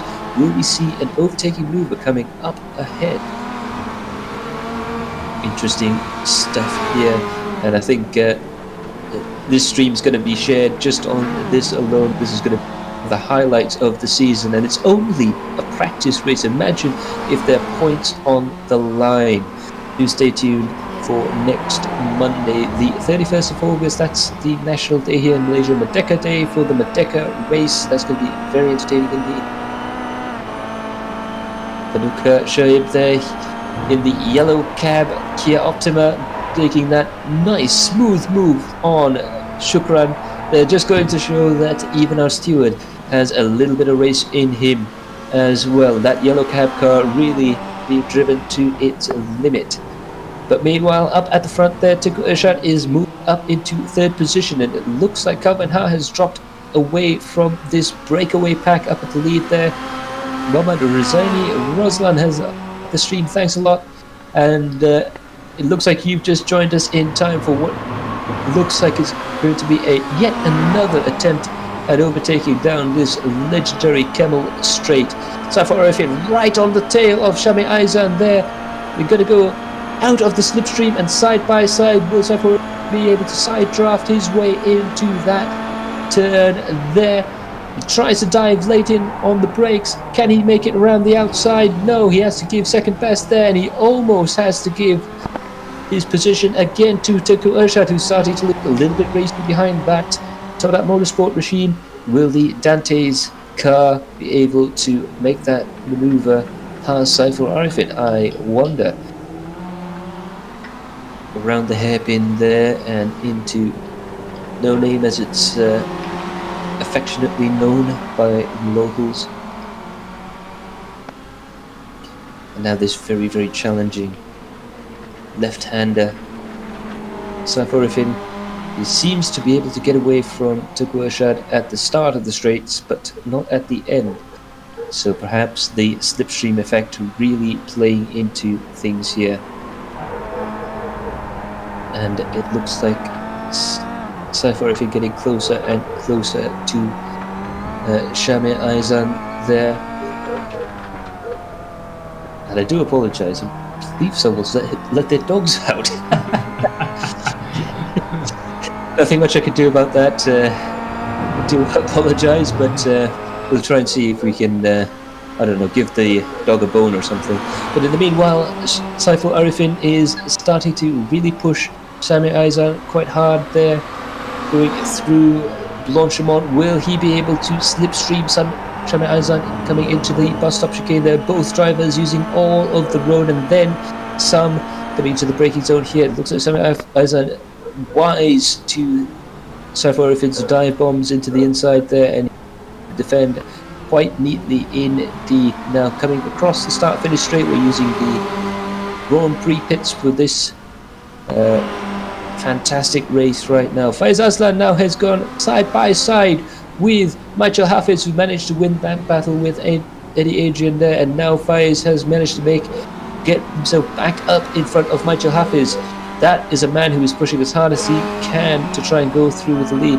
But now Saiful Arifin is on the tail. He's almost pushing Shami Aizan going into Eau Rouge and Radion. This is a battle that's going to go all the way to the checkered flag here. They're pushing as hard as they can. Saiful Arifin closing up to the back of Shami Aizan. They're going to go around the outside there. It's going to be side by side coming into the braking zone yet again for the 6th lap in succession. Saiful Arifin tries to go around the outside. Shami Aizan wisely decides to cover the inside there, and Tengku Irsyad again closes up on the back. This is cut and paste from that battle one lap previously, and trust me, these guys are pushing as hard as they can. Mere tenths separate these drivers. So your top 10 at the moment, Shami Aizan is leading race for now, followed by Saiful Arifin, Tengku Irsyad in 3rd place. Lloyd Lachlan has managed to move himself back up to 4th place. Calvin Ha in 5th, Nigel Chua in 6th, Javier Alvarez in 7th, Iman Danish in 8th, Faiz Aslan in 9th, and Michael Hafiz in 10th place, as Saiful Arifin tries to go around the inside through this long left-hander. but doesn't quite manage to make it stick. A very, very brave maneuver there indeed, but so far, he's determined to win this race right now. They're pushing as hard as they can through these corners. Fuel consumption, not a worry at all. Tire consumption is not a problem. These guys have been let off the leash and are now pushing as hard as possible in order to try and drive their way through the field. But this is absolutely fantastic stuff here. Shami Aizan is still in the lead. Saiful Arifin is doing everything he possibly can to try and make an overtaking maneuver work. Now Sami Aizan again, he tends to go a little bit wide through here. Again, a flash of brake lights just to slow the cars down enough for the second part of Blanchemont. And now coming into this section here, and it looks like Sami Aizan decides to take the usual racing line, but he goes wide. He goes wide, and Saiful Arifin also goes a little bit wide through there. Will this be an opportunity for Tengku Irsyad to try and close up? He almost had it, but he had to back off at the exit of the bus stop chicane. They're coming down into La Source once more. Lap 7, and I'm gonna be absolutely honest with you, ladies and gentlemen. This is far more exciting than any Formula 1 race I've ever seen. This legendary circuit. This is absolutely fantastic racing indeed. Sami Aizan, he's under threat still from Saiful Arifin. They're very close going through Eau Rouge and Radio. These cars aren't affected so much by downforce levels, and now it looks like Saiful Arifin will be able to try and pull up alongside on the Camel Straight. Let's see if he's able to make that overtaking maneuver work. It must feel like an absolute age to try and pull up ahead, but Saiful Arifin is going to go side by side into the braking zone there. He decides to give second best to Sami Aizan, but will he be able to make a switchback work through here? Unfortunately, he's not quite quick enough through this section in order to make it work, but he's still putting Sami Aizan under a lot of pressure there. Now coming into the hairpin section here, hard on the brakes, and it looks like Sami is running a little bit wide compared to Saiful Arifin. Perhaps his tires are starting to really be a factor in this race. These cars, of course, very hard on their front tires. 375 horsepower through the front tires that have to steer the car as well. That sort of does the tires no favors really when it comes to tire endurance, but in any case, these drivers up the front at least are definitely managing to hold the car together. But Sami Aizan up there in first place, Saiful Arifin in second, almost pushing that Kia around. Tengku Irsyad in third. He will be in he has basically got the best seats in the house there, and if anything was to happen to the top two runners, he'll be in a position to capitalize. They do go a little bit wide coming out of Stavelo and down into this long stretch, coming into this left-hander here on the limit, going through there. Again, flashing the brake lights there. You can really see the braking techniques of each driver. All three of them have very different braking techniques, but they're still just as fast around the track. It really goes to show this track here is more of a black art to try and learn compared to some of the modern tracks where you can sort of learn it off by heart and you know where to brake and all the rest of it. Saiful Arifin tries to go around the outside coming into La Source, and will he be able to make it work? Sami Aizan gives him just a little bit of space, and now it's Saiful Arifin. They're going to try and go side by side through Eau Rouge yet again, and Sami Aizan is up ahead. Saiful Arifin is in second position. They decide to go single file through Eau Rouge there, but it looks like Sami Aizan had to back off just ever so slightly through Radion. Now onto the Camel Straight, and Saiful Arifin will once again try to make an overtaking maneuver work through here. He's going to tag along around the back of Sami Aizan to get as much slipstream as possible before pulling out along the outside. He still can't make it work through there. He's really running out of ideas right now. Lap 8, the penultimate lap of this, the first heat of this warm-up or free practice race, and this is going to be very exciting indeed. I predict an absolutely explosive end to heat 1 indeed. Saiful Arifin there in second. He is just trying to balance the car through the corners. You can see Sami Aizan also making good use of the racing lines through this corner here, and it looks like we might be running out of time, so it could be a 9-lap race. We're now 19 minutes and 47 seconds just passed through there, and this could be the final lap of the race, so these drivers would definitely be very aware of that indeed. Now coming into the braking zone here, they could be very careful around this corner here. Vanier's very difficult to get right, this entire section, really very difficult to get right indeed. And we're now in 20 minutes and 20 seconds, so this might be the final lap of the race. Will we see something explosive from Saiful Arifin or Tengku Irsyad coming up at the end of this section? There is one very, very big and very, very tempting overtaking opportunity at the end of this very long left-hander. Getting dab of the brakes going through the second part of Blanchimont.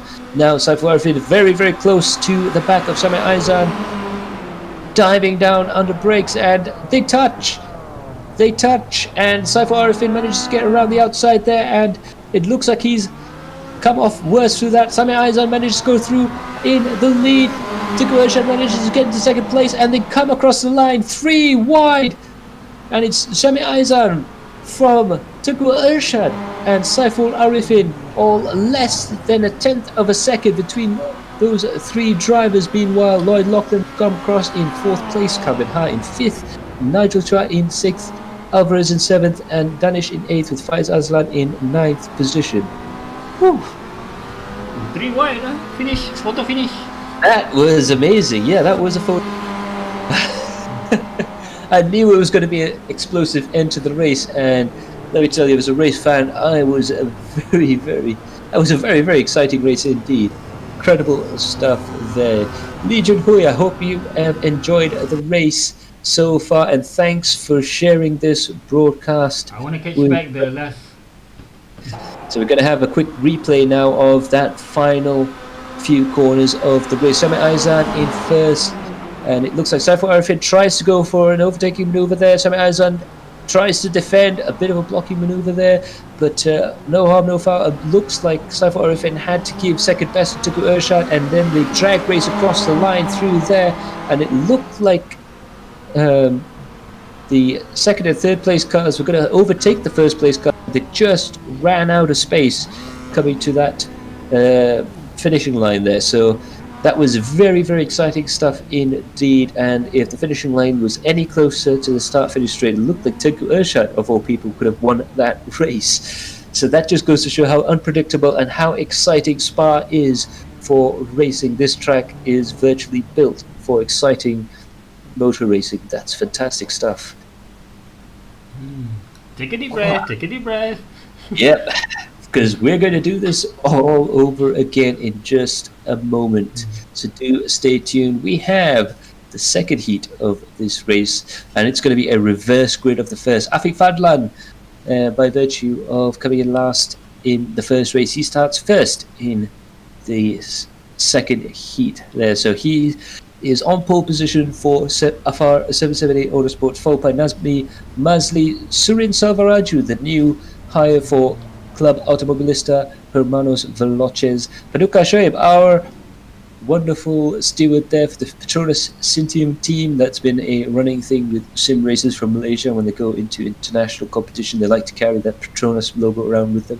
Farouz Fazil, Android King in 5th position. Kelvin T, our analyst, is right in the thick of it in 6th place, followed by Muhammad Shukran, Jazri Junos, Sharon Norafudin, Eddie Adrian, Michael Hafiz, and Faiz Aslan. Further down there, we can see the guys who will be scything their way up through the field. Keep an eye out on Javier Al, keep an eye out on Nigel Chua, but most of all, keep an eye out on the bottom 5. Calvin Ha, Lloyd Lachlan, Saiful Arifin, Tengku Irsyad, and Sami Aizan. The lights are out and they are away, and it looks like Afiq Fadlan managed to make a fantastic start through into the lead of the race. They're going 5 wide, 6 wide. Was that 7 wide going down into La Sorte?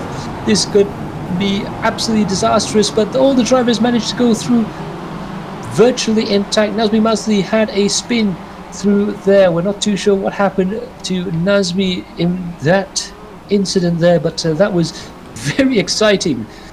The cars, and it looks like Nigel Chua was also involved in that as Afiq Fadlan managed to get himself up into the lead of the race, followed by Kelvin T and Muhammad Shukran in third position. Kelvin has got himself in a really exciting position there. Saiful Arifin, meanwhile, was at the back of the field there, and there was a big incident there. That was what happened between one of the Padawan cars and Saiful Arifin there, and that's going to make Saiful's job much harder in trying to win this race. 25 minutes, the time given, 11 laps in this, the feature race. Afiq Fadlan now comfortably in first position with Kelvin T in second. Now we know, as we heard earlier in the post-race show, that Kelvin loves this track. It is the favourite track of his idol, and therefore his favourite track. So let's see if he's able to do anything magical around this Disneyland of racing. So we're going to have a quick look throughout the standings as they are right now.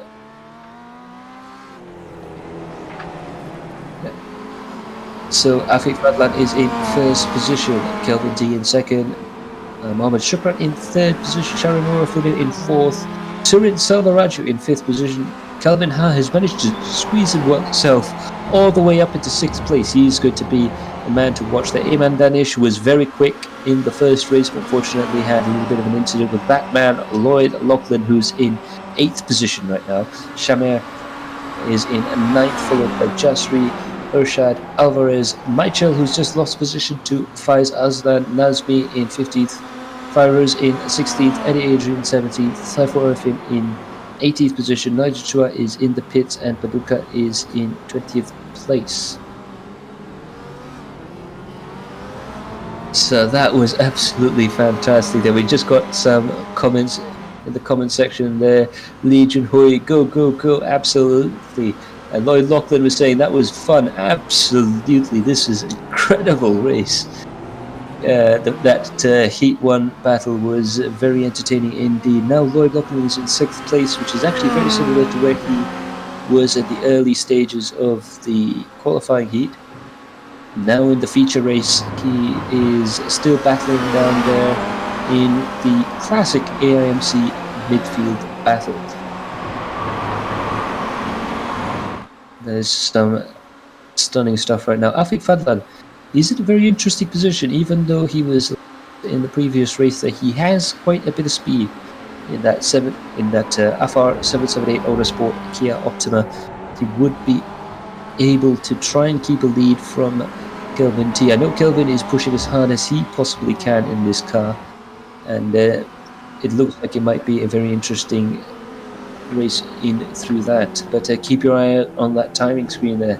Chameh in 7th, Lloyd in 8th, Ha in 9th, and they are swapping and changing positions all the time down there. That will be that Camel Straight coming into Lake Home. Absolutely fantastic place to watch some brilliant side-by-side battles. So it'll be interesting to read the comment section after this. Do leave a comment down below and tell us what do you think of that absolutely mental Heat 1 and this absolutely fantastic race track. And whilst you're there, of course, like I always say, hit that like button and do share it with your friends and spread that sim racing club around. Hi Matt, sorry I was away. So how did it go? Absolutely fantastic stuff. We have a bit of a battle brewing in the midfield, as we always do, with Urshad, Calvin Ha, Jasri Junus, Javier Alvarez, and Faiz. So let's go on over to Faiz. Oh, there's a long train here. Absolutely, this is another one of those battles brewing up as well. Pity about Saiful Arifin having that incident. He's down there in 18th place, but I know he's got the pace to try and overtake as many cars as possible. But yeah, absolutely exciting stuff here coming into the braking zone there. We have two cars inside that, and Chameh Aizan Alvarez managing to make that overtaking move work really deep into the into the brakes there, coming up into the hairpin. This is going to be a position to try and make any sort of overtaking maneuvers work. But Carpet Ha is the first to go into the hairpin, Jasri second, Alvarez third, Chame fourth, and finds fifth in relation to this battle. This is going to be a very exciting battle, I am sure, coming up the hill through here. And it looks like Jasri Junos there in the Android King car in 10th place, doing very well for himself up in the middle of the field there. But we know all these drivers, we want that position, we want to be in the top of the screen there. But it looks like Javier Alvarez still has Sabe Hanapia up on the inside through there. Nigel Chua, meanwhile, as we look at a replay, let's have a look at what happened to Nigel coming into the hairpin turn here. Ooh, just gets the car on the grass there, and when you get the car on the grass, it's almost as if someone else has pulled the handbrake to turn the car around there, and you could end up facing the king. Iman Danish now pushing Lloyd Lachlan. They resume their battle from the first heat. A very entertaining start to the race there. And as the race has finally, after a very exciting qualifying session and a very exciting first heat, have finally come into some semblance of a rhythm around here. But let me tell you, if this is what the sprint race is going to be like, I will be absolutely excited to see what the Enduro is going to bring to the table. Now he's trying to set up a move on the wily old Australian up ahead.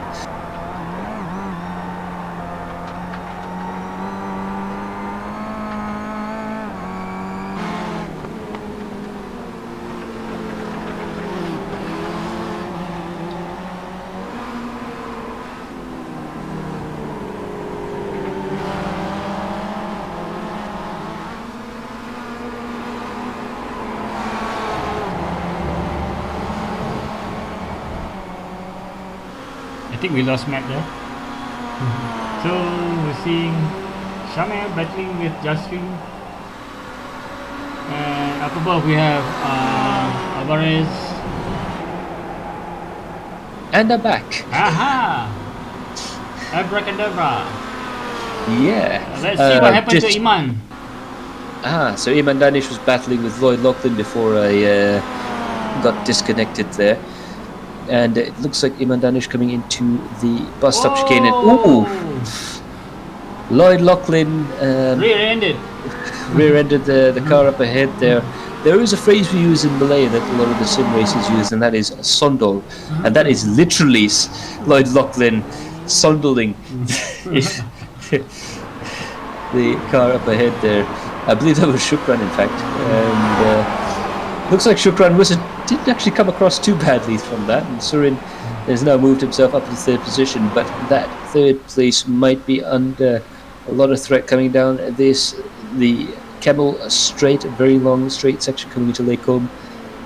And looks like Shukran's managed to keep a hold of the position there. No, spoke too soon there, and unfortunately Shukran missed the braking point, went a little bit too fast into that section, and it looks like he's managed to keep that position, which was absolutely remarkable there. But Surin managed to carry a little bit too much speed through there, and Shukran still in third position. But now that brings Lloyd Lachlan into the picture there. That slightly crumpled front end isn't going to slow him down one bit. The Toyota Motorsports Asia driver pushing himself as hard as possible throughout this lap there, and it looks like Surin's gone a little bit wide, just about manages to get the car back onto the track without losing too much speed.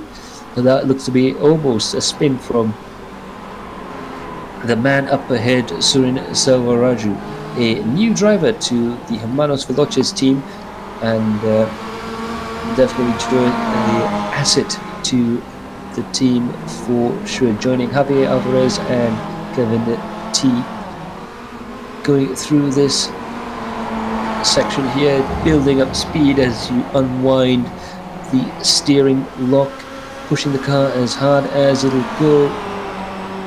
It's going to be a big slipstream opportunity going through there. I'm seeing maybe a large Dante sandwich here. Yeah, and it looks like Perhaps some prime Australian beef and a little bit of sambal Whoa, on the side what there. happened Oh! there? And that looks like one of the drivers. It looks like Surin missed his braking spot there, and he's just got another. Just clobber himself over that sausage curb there. Those sausage curbs really very unfriendly if you try and drive over them. And it looks like Lloyd Lachlan has managed to fool Shukran.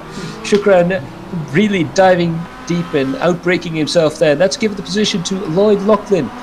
So it's all happened in the space of 3 corners there. The battle for the podium positions just as tight as the battle for the lead, but Afi Fadlan managing to run away from the lead through there. Lloyd Lachlan runs wide through Eau Rouge, having to take the position through Radion, and that looks like he's going to have to give up that position to Tiku Ershad, and Shukran goes past. It looks like Lloyd Lachlan might have a little bit of a problem there, or perhaps that's just the difference in speed if you mess those corners up, because you do carry that penalty all the way down into Lecom. Tiku Ershad now is your man in 3rd position. He is the man to take his turn up in the podium spot. You can definitely trust this guy to keep that car nice and smooth throughout the race there. There is a little bit of damage on that car, but I'm sure he has the ability to get that car through. Kelvin T now is fighting with Iman Danish. He was further up the field there, but some of the quicker drivers, I think it he's appears with to have... Jasri Junus behind it. Yes.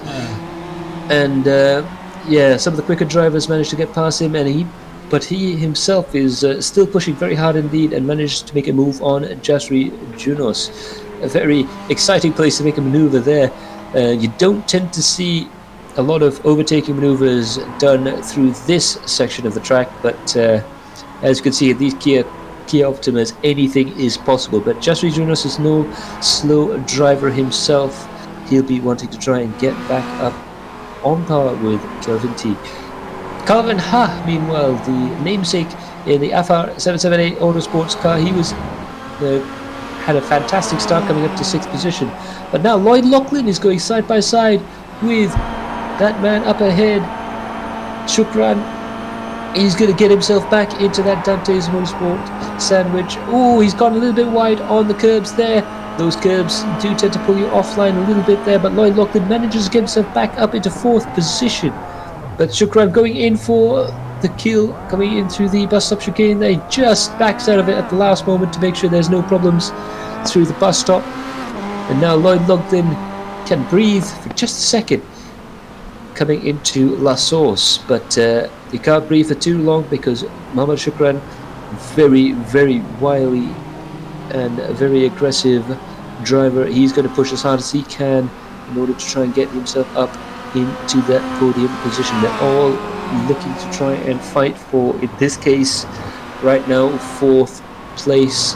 Tiku Ershad manages to run away from this pack quite a bit there, so perhaps this is no longer the battle for 3rd place, but for 4th place. Shukran there, he was challenging Lloyd Lachlan, but now he's got Calvin Ha behind him. Calvin very, very quick, especially on these fast flowing circuits. Let's see if Calvin is able to do anything coming into this braking zone here. He doesn't seem to be close enough to try anything through that, but we'll see him go through this complex of corners here. The track gets quite a bit narrower as you drive through here, so you have to really try hard in order to try and get, first of all, ahead of someone and then maintain that position. But it looks like the car up ahead, Shukran's got a little bit wide. Will Calvin be able to perhaps take that advantage and pull a little bit ahead? We shall wait and see. D has liked the stream. Thanks a lot, D, and do share it with your friends if you can there.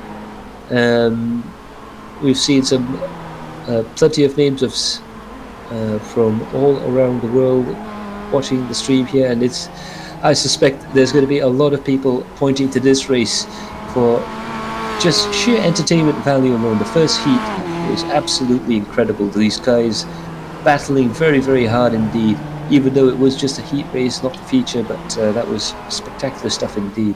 I've never seen any sort of racing like that. And Saifur Arifin he's still going for it, still trying to make moves around the outside. He makes one stick on Nazmi Mazli, and it looks to be an absolutely stunning move going around that long left-hander coming up to Fanyas, and just about made that maneuver stick. Right now he has quite a lot of time between himself and Jasri Junos, so I guess for Saiful Arifin the trick now is just hot lap as much as possible.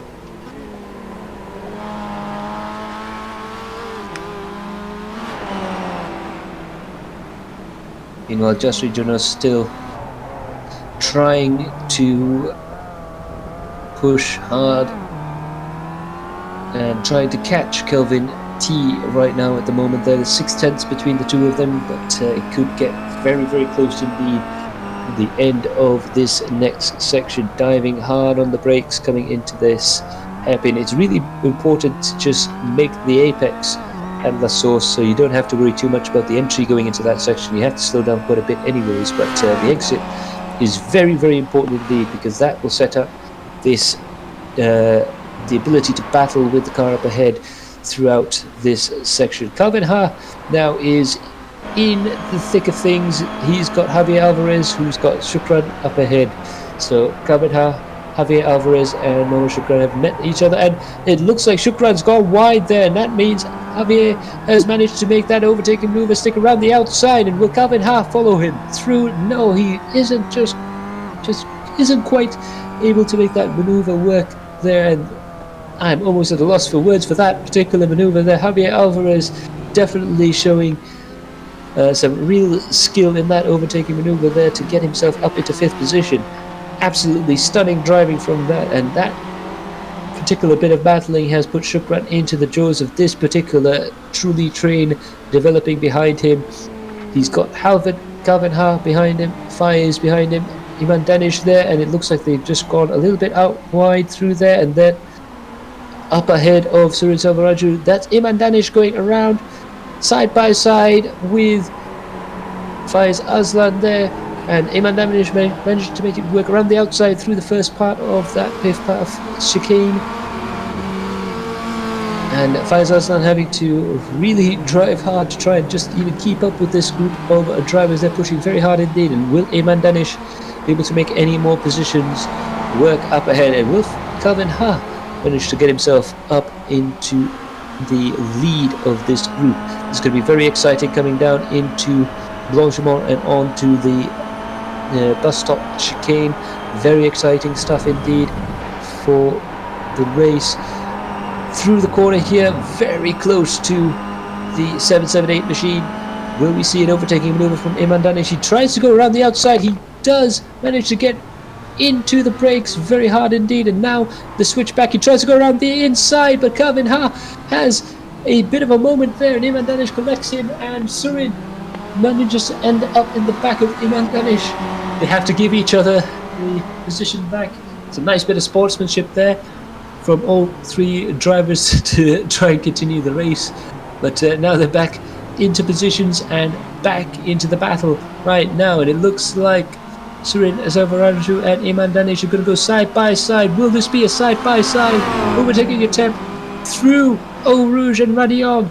This is amazing stuff that Iman Danish managing to close the door on Surin Selvaraju through the bottom of the hill. Now they go on to the top, and let's see if any of these guys can manage to get themselves a slipstream off the car up ahead. Look at that wing. Yeah. I wonder what the aerodynamic properties of that are. It's perhaps a good thing for Iman Danish that these cars don't really rely on that wing too much. But now these guys do tend to close up quite a bit on the back half of the circuit here. And I have to say, I'm really looking forward to this weekend. 31st of August, if I'm not mistaken, for the championship race. Yeah, Monday. That First time is we'll going to be racing on Monday. Yes, that is a national day here in Malaysia, the Merdeka Day, and we're going to have the Merdeka Spa Endurance event, 2.4 hours, 2 hours 24 minutes that is, of pure multi-driver racing. So it's going to be a proper endurance race with driver changes, a bit like in Super GT, with the closest analog to what we're going to be doing there. It's going to be a very exciting race indeed. Approximately 55 laps to 57 laps in scheduled, or predicted rather, for the race. And we're going to have close racing like this throughout. We're going to have some very exciting events, incidents and happenings out on track there. And also you could imagine this sort of maneuvers with the strategy as well that makes these races really work. Calvin Ha managing to sweep around the outside of Iman Danish there. That's almost par for the course for this track there. And now Calvin Ha tries to go on the brake, in the braking zones around the outside. Will he try to make that same maneuver work? It looks like Shukran's gone off the track there, and ooh, Shukran has gone off the track and has come back on in ahead of Calvin, and that sort of bottled the field up again. And now from a 3-horse race, there's going to be 1, 2, 3, 4, 5 cars in this battle there. In fact, 6 cars in this battle coming into the first corner here. This is going to be a very exciting end to the race for these guys, I'm sure. It looks like Surin had to go a little bit wide there. I believe that was Surin. That might have been Shukran. Kelvin. Sorry, Surin's up ahead here.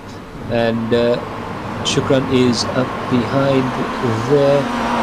But Shukran is looking very racy indeed. And he's got Iman Danish behind him, so he's going to be very careful going down the straight here. You can see these cars. They're trying to weave in and out a little bit through there. And it looks like one of the Dante's, that Dante car there of Shukran has a little bit of a issue perhaps, or just trying to get the temperature up on the car through there. But it looks like Iman Danish will go in along the inside of the corner there. Kelvin T, our post-race analyst, is up in 7th place, and it looks like Iman Danish and Shukran are still side by side going through the corners there, and it looks like Shukran still has the position as of this moment right now. With these 6 drivers, any one of them could be at the head of this battle at the end of the race there. Lap 9 out of 11, 23 minutes to go. We might make it to a lap 10. We might be able to start lap 11 depending on where the leaders are out on track.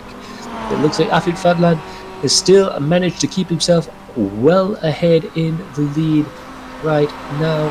It looks like if he comes across the line here, he will have to really push hard in order to try and make it the full 11 laps in this feature race. That's going to be a very exciting race indeed for these guys. Hard on the brakes through there. Sharon Norafuddin is in 2nd position, doing very well for himself to get himself up there and keep himself up in 2nd place right now. Just tried to do a little bit of quick maths in my head there, but it looks like lap 10 might be the final lap of the race unless Afik Fadlan pulls off a really, really good lap time. Took a shot there, really did well to fight his way up the field into 3rd position. Your top 10 right now: Afik Fadlan, followed by Sharon Norafuddin. Tuku Urshad is in 3rd position, followed by Lloyd Lachlan, Javier Alvarez, Surin Selvaraju, Kelvin T, Calvin Ha. Jeffrey Junos managed to make a position on Iman Danish, who takes it back.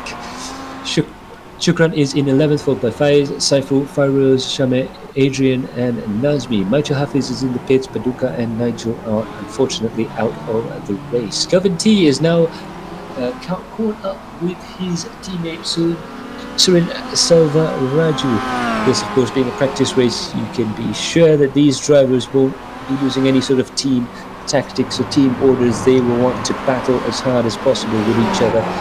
And Kelvin T, they're really pushing the cars as hard as they can, really using as much of the runoff as possible. And it looks like Calvin Ha is getting a little bit racy behind him as well. So this could be a very interesting 3-way battle for 6th position.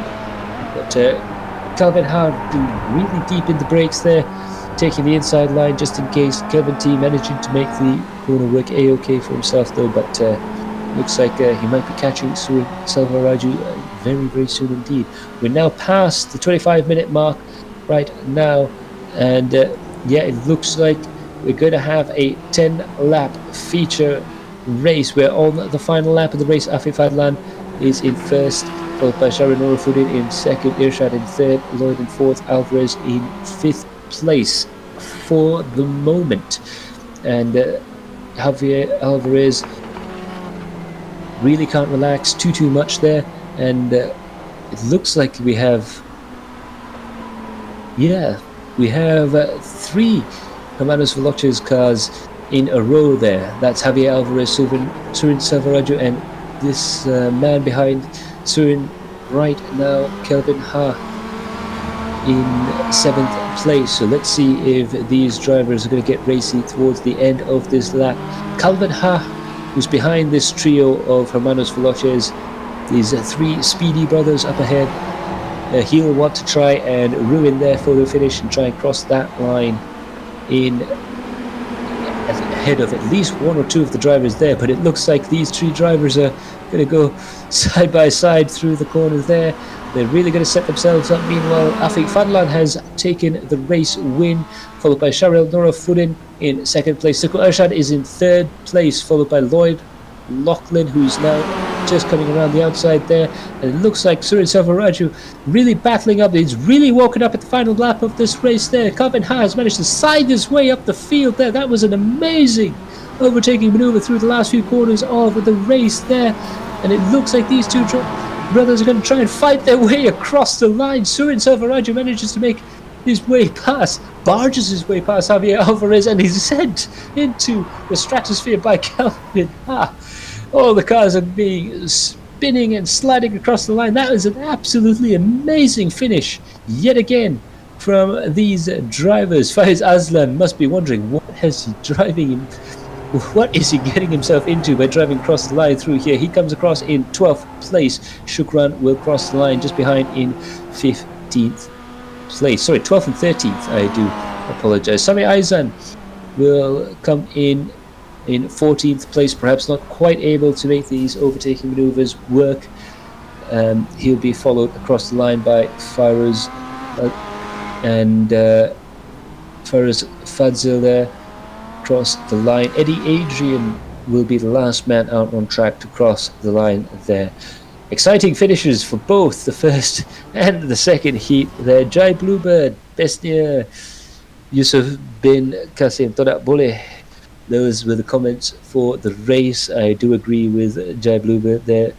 Definitely very exciting indeed. Let's have a quick look again at this rather entertaining battle through Blanchimont first. Javier Alvarez was in the lead there, but Calvin Ha manages to get himself past three drivers in one corner to try and attack Javier Alvarez.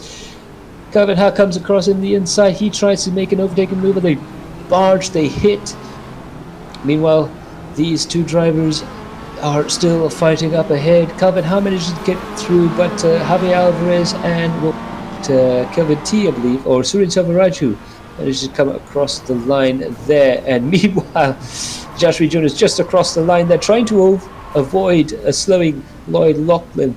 Had nowhere else to go but to go into the back of, I believe that was Kelvin T, and unfortunately that caused that chain reaction across the finish line of the race. Absolutely exciting, entertaining. I'm glad the gravity level here is not as bad as Charlotte. Well, yeah, it is at least somewhat believable. Although we did still see another member of the Adrenaline Impact Astronauts Union be introduced. Kelvin T joins the Mile High Club there. But Afif Fadlan manages to take home the feature race win, followed by Sharon Norafuddin, Teko Ershad, Lloyd Lachlan, Calvin Ha, Jasri Junus, and Saiful Arifin with that fantastic battle. Surin Selvaraju managing to take home 8th place, followed by Javier Alvarez, Iman Danish, Shami Aizan, Fairuz Fazil, and Faiz Aslan. Really entertaining stuff indeed. Following that battle, Muhammad Shukran, Eddie Adrian, Nazmi Mazli, Kelvin T, and Michael Hafiz managing to get himself registered as the 18th and last race finisher in this very, very exciting race. I'm wondering how did Saiful finish 7th? I think he Well- was at the very end of the grid. Yeah, he went into some. Yep, he was at last place at one point, but he managed to really use that his superior pace to try and really cut his way through the field there, and yeah, managed to get himself all the way up through the field there. See there, a bit of a parking lot through there. Oh, So that okay. will see him. He made a good recovery there. Yeah, absolutely fantastic recovery, and this last two overtaking maneuvers really do deserve a second look. As you can see, he's just doing his thing through the fantastic Eau Rouge, running on, getting the car a little bit sideways, but correcting it, no big deal. But now he's managed to get a fantastic run up the hill and onto the Kemmel straight there, and he's just picking up a little bit of a draft. The car up ahead. This is how you set up a maneuver. If you know you have the pace with the car up ahead. Now he dives into Lecom. Beautiful around there, just trying to drive as cleanly as possible, and now he sees his opportunity. He goes in for the overtaking maneuver as clinical as can be, and now he sets his sight up on the next car up ahead. That Dante's Motorsports car is going to be his next target. Again, smooth around the corners here, following the classical racing line. He manages to go side by side through, and again, I make it sound so calm and so easy, but trust me, it is very, very hard indeed to try and set up those overtaking maneuvers there. So that's how I managed to get that final two positions. Fantastic stuff. Okay, so this is the end of the stream. So everybody, thanks for watching and sharing this stream. We'll be streaming quite regularly as possible, and for the weekend, most of us in the Adrenaline Impact team will be in Sepang. So we'll be covering a team. Definitely, it's our client for this weekend is JR Speed Suchi Muchi. They'll be competing 6 cars in all the categories, 4 groups. So it will be live broadcasted to Facebook, and make sure to get some action there. And anything to add more, Matt? Absolutely, we're going to be looking forward to having some real life motorsports back on Adrenaline Impact. It's been so long, we cannot wait. But we're going to have quite a lot of content throughout this week, as Kara Alang has mentioned. But I guess that's all from me. It's time to wrap Dream up. So a special thanks to our sponsors, Works Engineering, Lucas Oil, Precision Sim Racing, Android King, and our supporter for this season, the Motorsports Association of Malaysia. And that has been our director, Kara Alan. Special thanks to Paduka Shoaib, our steward, who has joined in to the festivities down there. And as the cars begin to wreck each other and play havoc with the iRacing system. A special thanks as well to our broadcast analyst, Kelvin T. His insights have been very useful throughout the event. And again, special thanks to Khairul Alan as well. And I've been Max Palmer, and we will see you all in the next broadcast. Ta-ra!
Matt from Interformula, and welcome to our Research and Development Centre. We do all forms of research and development, all the way from designing and developing our own race cars to simulators to running cars in racing series and rallying all over the world. We also do a lot in the Asian Classic Car Championship, so do look out for us. For any information, do contact us with the number down below.